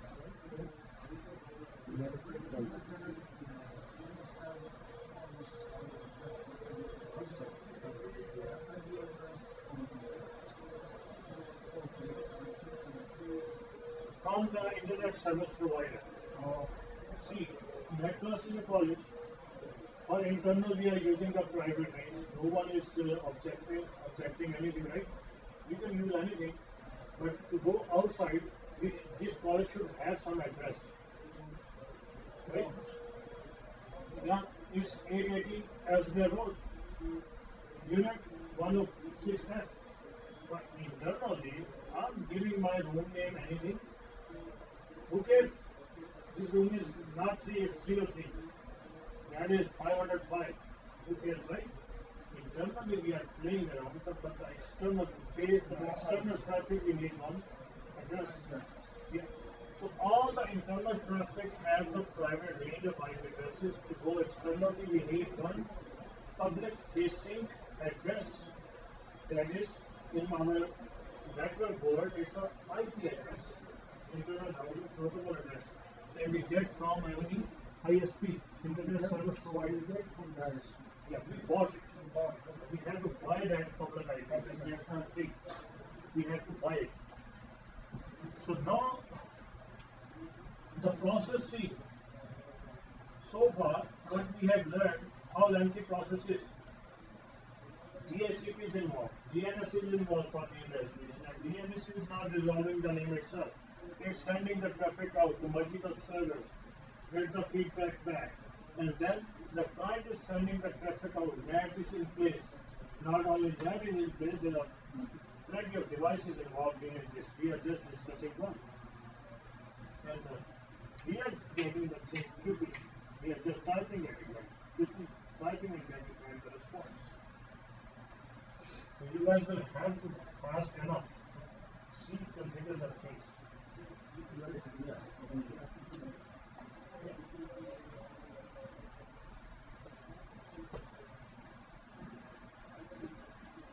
So good to go, or we need something else? Here.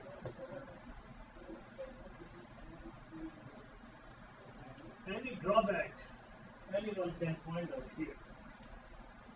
Any issue. I did not mention but it's there, what it can be. Who is the genius?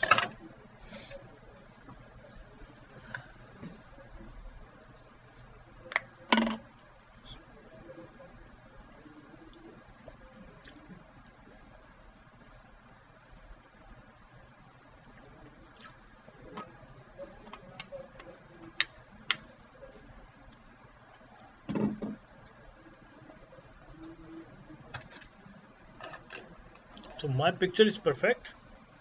Well, the only drawback with your firewall is that it won't allow traffic from 173.96.75. All ports are good. All ports are good. We have opened the ports. We are not bad administrators, so we have done the job good.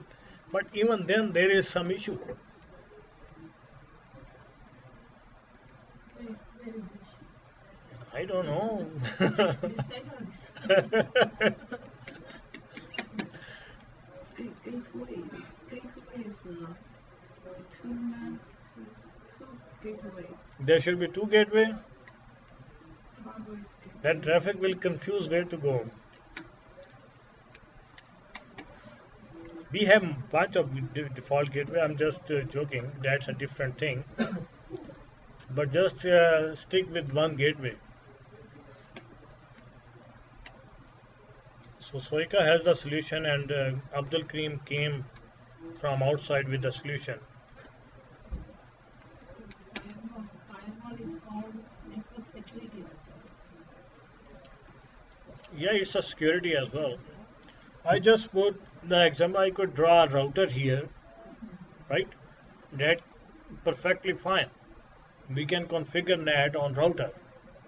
I put firewall. Why we don't need plenty of devices when we use firewall as a router as well? So it's routing the traffic. It's protecting us from harmful traffic, and it's doing that. Good to go.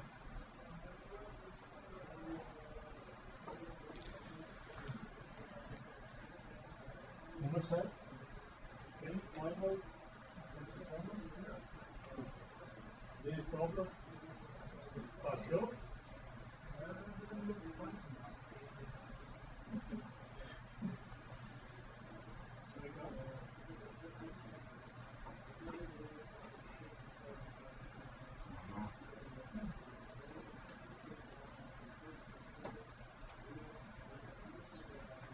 Salman sir, only Salman gave me hint of NAT, otherwise I had no clue.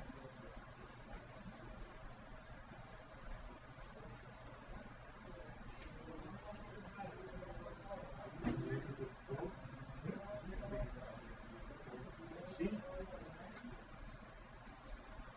So guys, if this guy has sent a packet, Microsoft, at the same time, this guy wants to communicate with the same website, www.microsoft.com. What will happen? What is the source IP here? 192.168.10.3. So .3, right? And what will be the destination IP? 173. So dot 50. Microsoft IP address 173.96 something, right? So that is my destination IP. Again, traffic is coming to my interface from 192.168.10.1.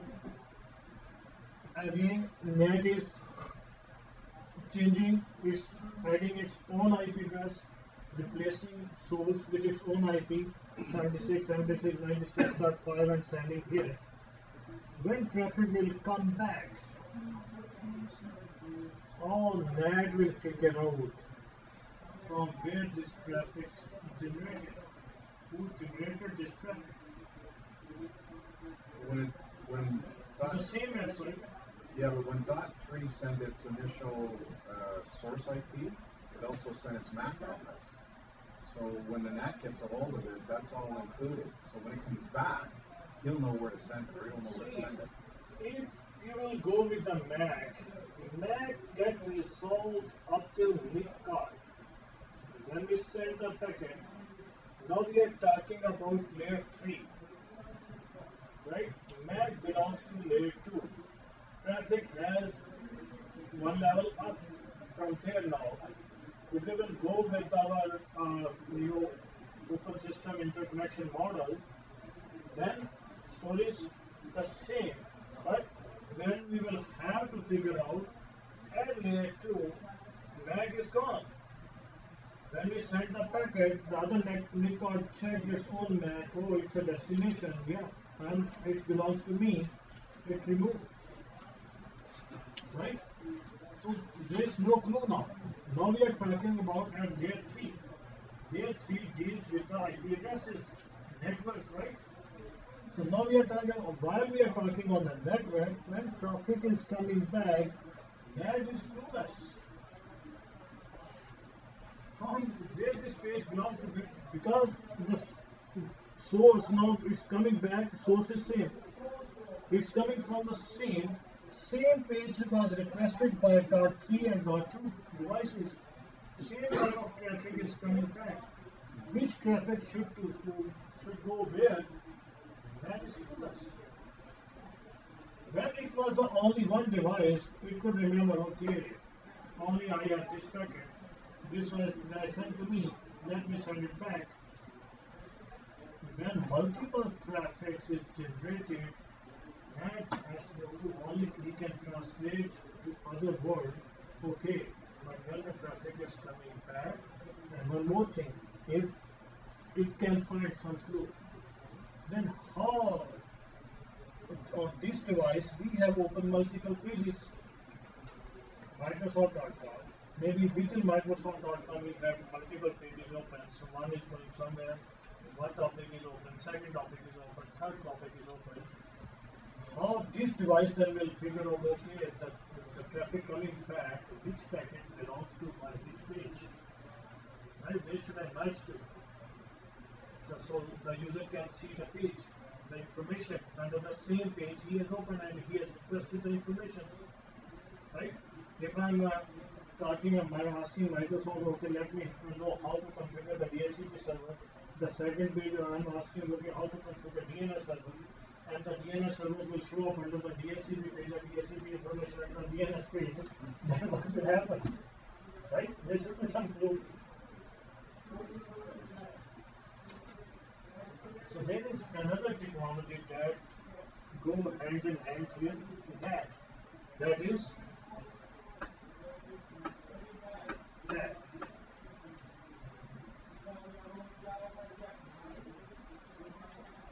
Not PAT, it's PAT. So port, address,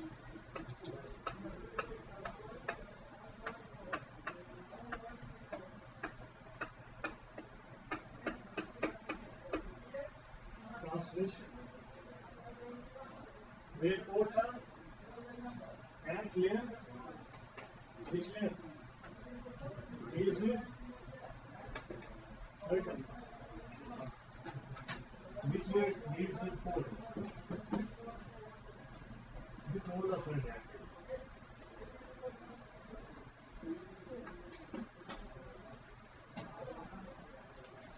You follow? Layer 4. So the port address translation we configure on the same device where we are configuring NAT. We configure PAT as well. How PAT works? See, now it's generated a traffic. Not only it's adding source IP, source destination IP, it's also adding source port address and destination port address. Source port, it can be any random number after 1024. It can be, for example, source port here 10.96.95. And the destination port, which type of traffic is when we are trying to access a browser or any website anywhere? HTTP or HTTPS. If it's HTTP, we can say it's port 80. So destination port is port 80. Now when this device, that is NAT and PAC as well, it will send the traffic out. It will keep this number along with the traffic. What it's saying? It's saying source IP, right? This one 76, destination IP 173 or 50.50, and then it will append this source IP port with this colon mark 10, 96, 95. Now when it's sending the traffic and this guy will send it back, it will send it back in the same format. It will send it back, okay, source port, source IP, destination IP, and what will the port is? 109695. I put it in a wrong way, so it will be confusing for you guys. Always like this.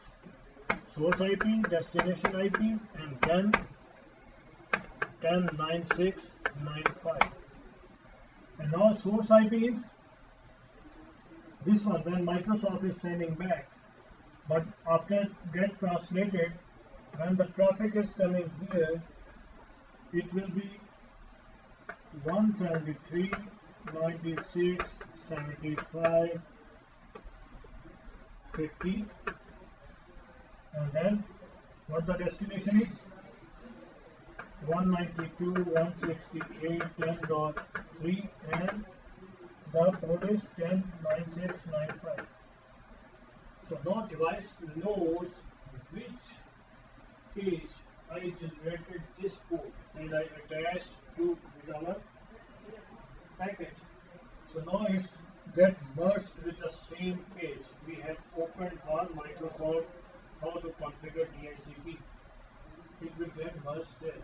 So NAT for network address translation and PAC for port address translation. So port just to figure out which type of traffic is coming back and which device this traffic belongs to, right? So where to send it back, because it's this guy knows, sorry, this will not, this guy, it doesn't need to be here, this code. It will happen here. It will keep track. It will keep track, okay, I'm sending this page came back, this belong to that device. It's sending back. So what else? What do you think? Done? Good to go.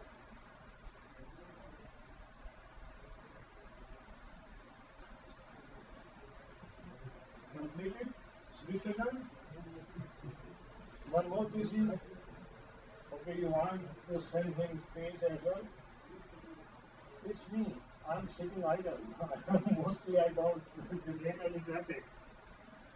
So you know I'm network friendly. I love networks. So I'm not generating any traffic. So the same thing, if this will generate the traffic, if we have thousands of the clients here, they are sending the same, the process is same.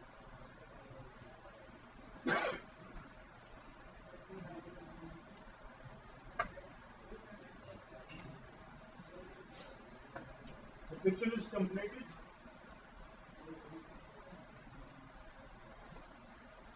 Wow.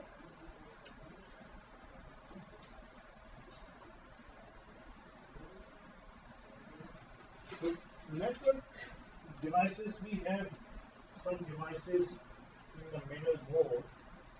content filtering, different, email. So mail firewall is there as well in between the traffic. And what those guys do, they protect us. What they protect? If it's a mail firewall is always in between the firewalls. That doesn't have anything with the regular traditional firewalls. Mail firewall we put in the DMZ.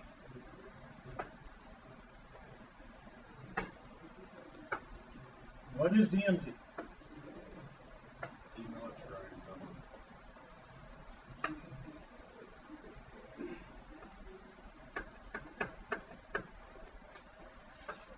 So firewall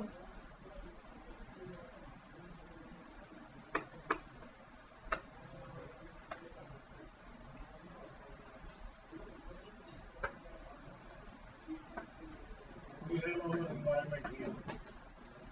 Bunch of servers, bunch of PCs.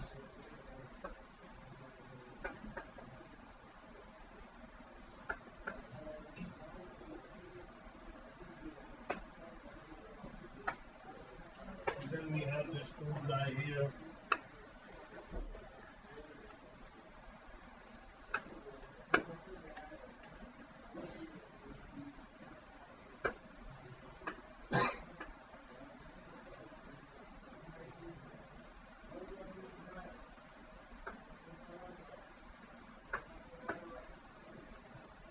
So we have our private network, we have internet, outer world, we have nothing to do, we want to protect our environment. Sometimes we may have DMZ in our environment, or we may not.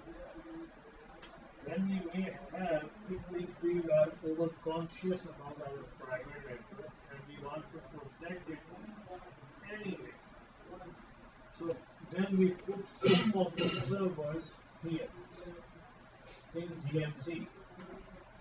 So they will keep facing the public and no traffic is coming directly from the outer users to our servers inside our environment. No way. While creating this DMZ.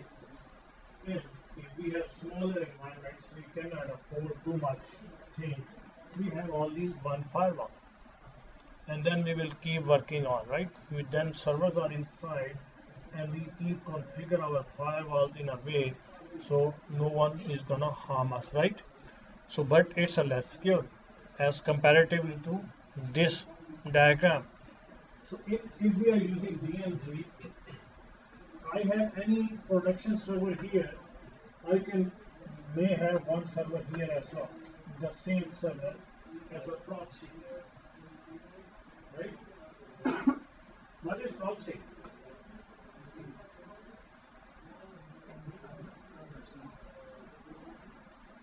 What is proxy?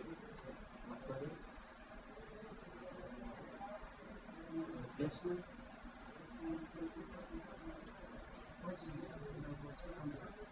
Network is right.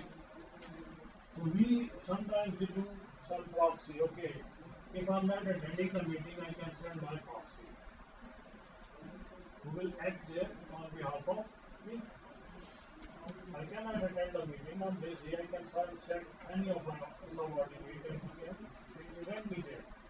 So it's a proxy. So same server we are creating here, this will keep talking to the public and only this guy will keep inside with its own original brand, right?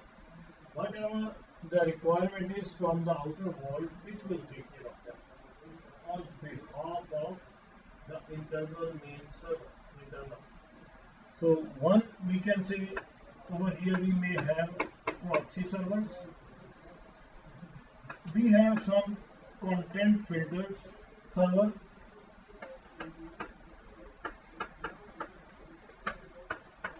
So we may do one content filtering using any device by keeping here, so the traffic is coming other than the firewall.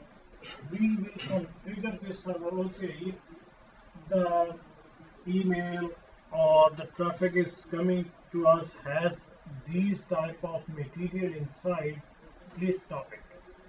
Don't let it come. So it will come. For example, within the body, we say, okay, if from inside any email body will have this, maybe the credit card number, maybe these words involved, we will just need to configure. We first need to create a filters. What type of filters we want? So if it's a credit card, then as this content filter server will say, okay, this email, this the traffic is going out contain these information, stop it. I'm not going to send it out. The same if we have configured this, okay, if the traffic is coming out from outside, protect it. Stop this type of traffic. It will stop. No one will come inside. We can configure mail server here. That's specifically for exchange.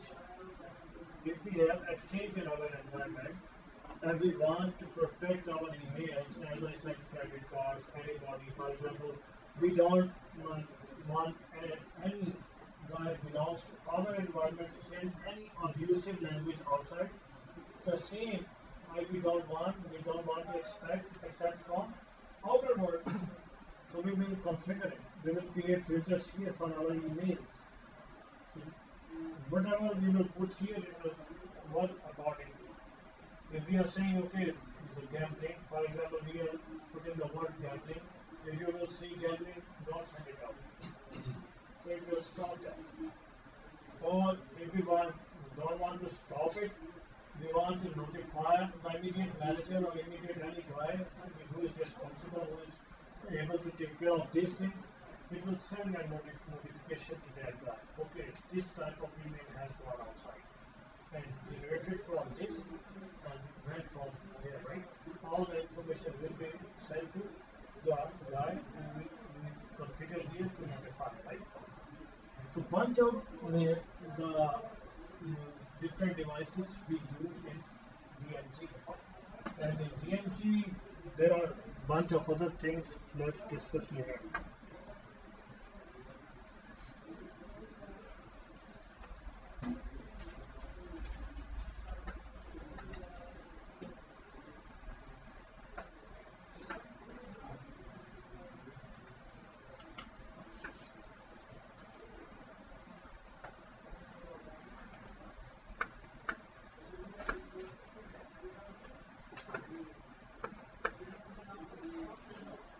A lot of NAT levels in my glass.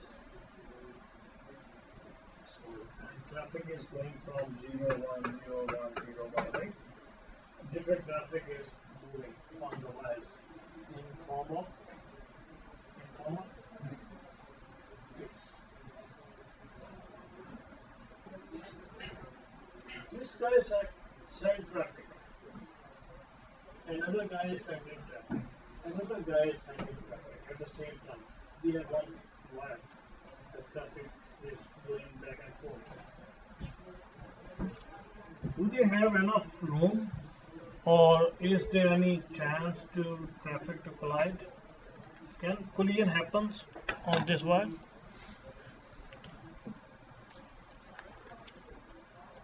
Yes. How?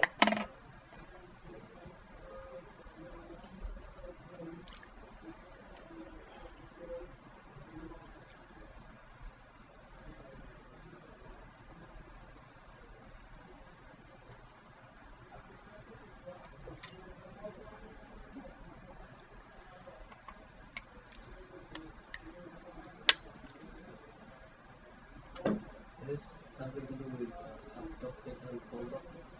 Hmm? There's something to do with to be configured with half duplex and full duplex. Half duplex, full duplex? My God. You have too advanced knowledge, man. Let me learn first those things, then we will discuss on those.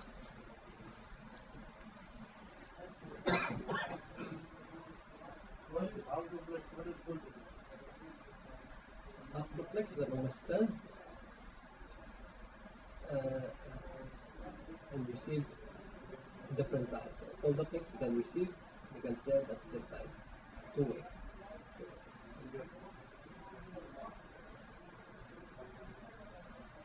So, sir, our devices have another capability. We are going to discuss what's that?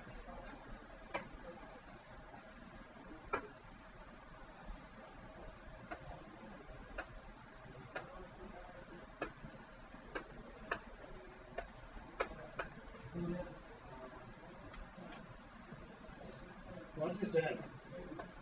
Collision sensing and collision detecting. I don't know.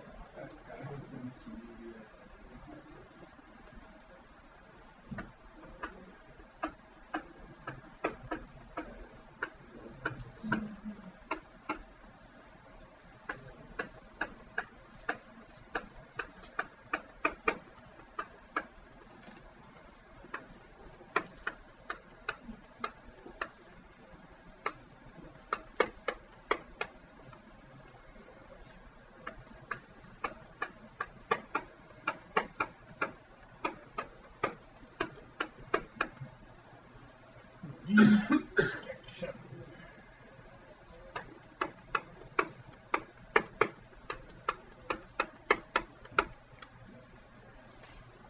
So carrier sends multiple access with collision detection.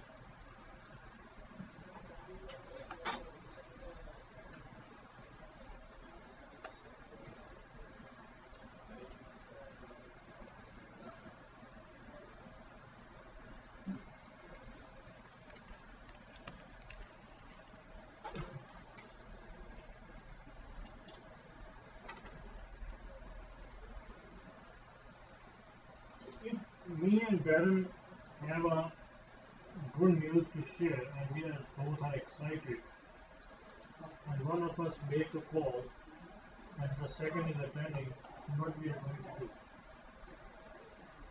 In excitement, we can start talking, both of us, right? At the same time. He's excited, I'm excited, right? The excitement level is same. So we are sharing anything.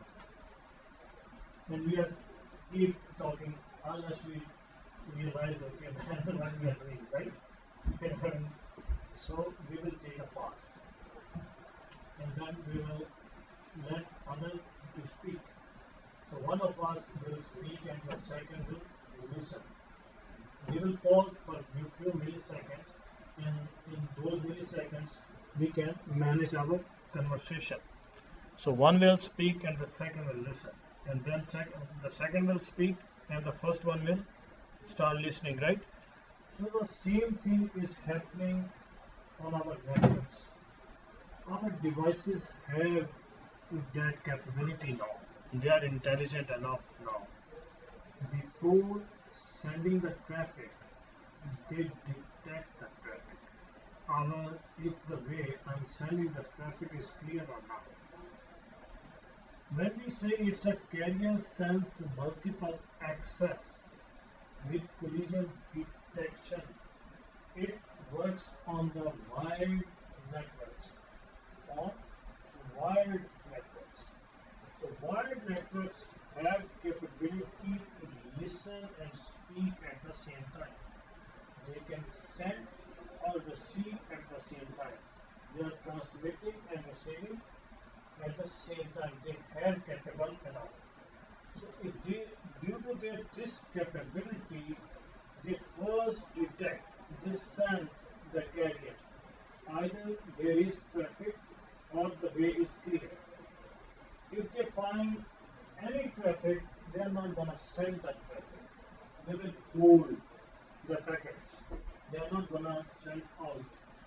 But if they detect there is no traffic, they will send the packet and communication will happen. What we do? when we enter any freeway, highways, we are entering, what we do? We just see, right? The left, Sweep side. all the traffic, we detect the traffic first and then we will move in. When we say we can easily merge into the traffic, then we will move into the traffic. Otherwise, sometimes we have to stay. If there is a rush, we have to stay on the same merging line. We are not going into the main traffic. The same way, these devices detect over the carrier either there is any traffic or no. If no, it will moving forward. It will send the packet. And if they detect there is something, they are not gonna send it. Simple. Another thing, right? So multiple things are happening at the same time. There is no only one thing taking place in our communication. It's a, as I said, for wired networks.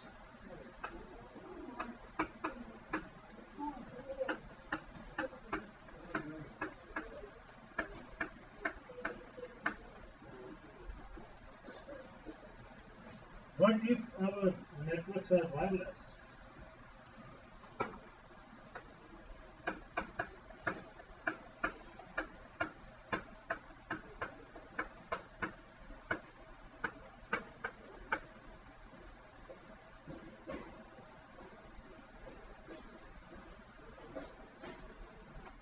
What we can do when our networks are wireless, and wireless networks has incapability of listening and speaking at the same time. Wired networks have capability to transmit the data and receive the data at the same time, but our wireless networks are incapable of that. They cannot do both things at the same time. So when they cannot do at the same time, they are incapable to detect the traffic. So then they try to avoid the collision. Instead of detecting the collision, they try to avoid the collision. And what is that then?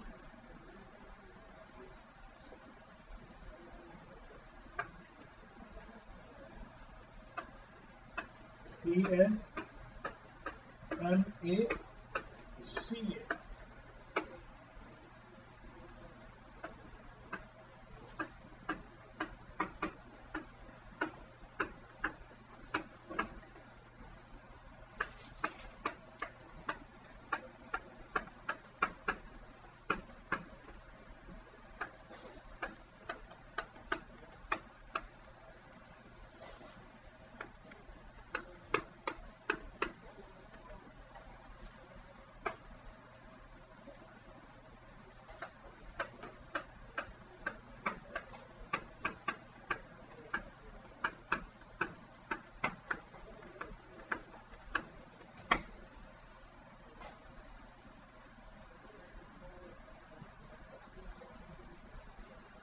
So carrier cells multiple access with collision avoidance.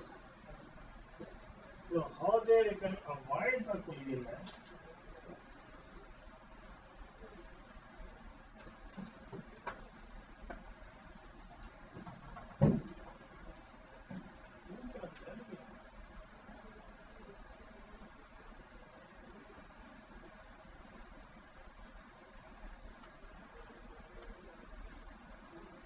So guys, how to avoid? Did you guys ever notice the big trawler, on the road, big long truck on the Yes. road? So what they do? They can take a big turn. Usually, if they are roads, they first send their assistant. The driver sends the assistant and they guide them, right? What they do, they came out, they see the traffic, and they're saying, "We are okay, man, wait." And basically, if we are on our networks, we we can directly say they send a agent to watch the traffic. They send how they know, and how agent will let them know when it's out of the network, right? So how they will let them back, okay, where is clear, come in, we can avoid the clear. Yes, sending the agent, if agent will come back and let them know, they say, okay, good. If not, then it means traffic will be, the agent is not killed. No, they need another agent to send it, right? So how many agents you guys can afford? How many you can afford? You are a truck driver, how many agents you will get killed? That is okay for you. Zero. Zero. Then you cannot work on the wireless. They are like that. Just send a packet called send to request. We are sending first packet send to request. Oh, sorry, request to send. RTS, request to send. I want to send something.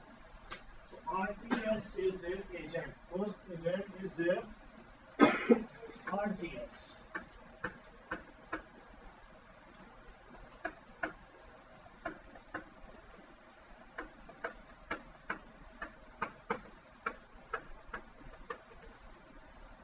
So request to send. And they wait for a response. What that response is? You said yeah, you know. You said you know. What they will get back?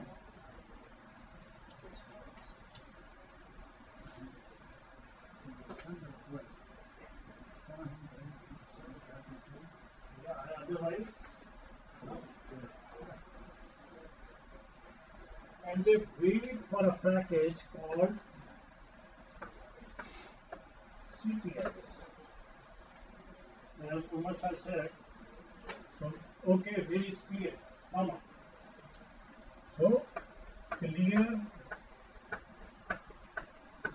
to send. When they said, okay, request to send, I'm sending a request, okay, I want to send something, and if they are not getting the response, it means they assume that package get hit. They then after some milliseconds difference, they send again RTS, request to send. If they are not listening back, if they assume their second agent is get killed. So I need to send another one. So they send, and then they will receive a message, okay, clear to send, you can send now, the way is clear, then they will send the packet over the network. In this way, they avoid the collision. They are unable to detect the collision, so they avoid the collision. They wait for the clearance of the way. So they, when the way is clear, freeway is very free, then they will move in, otherwise not.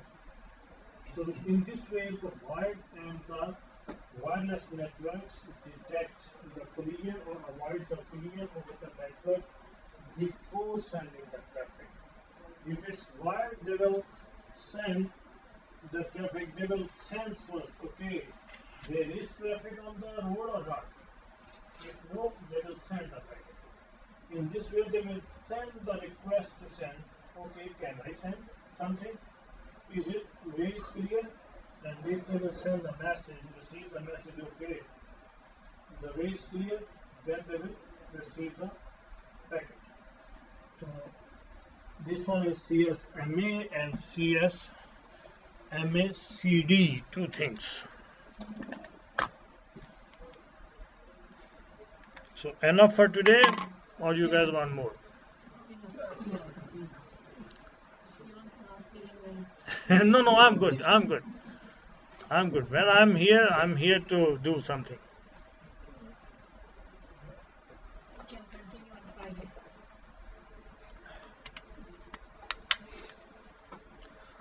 Sir Renato has a headache. Yeah. No, it's good to go.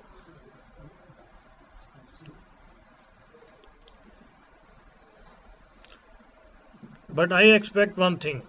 When you will be here on Friday class, you should know these things. Whatever I will ask, I expect good answers. Usually in my class, you know what they say? When I ever ask the question, they say, such good question. And I always expect good answer as well.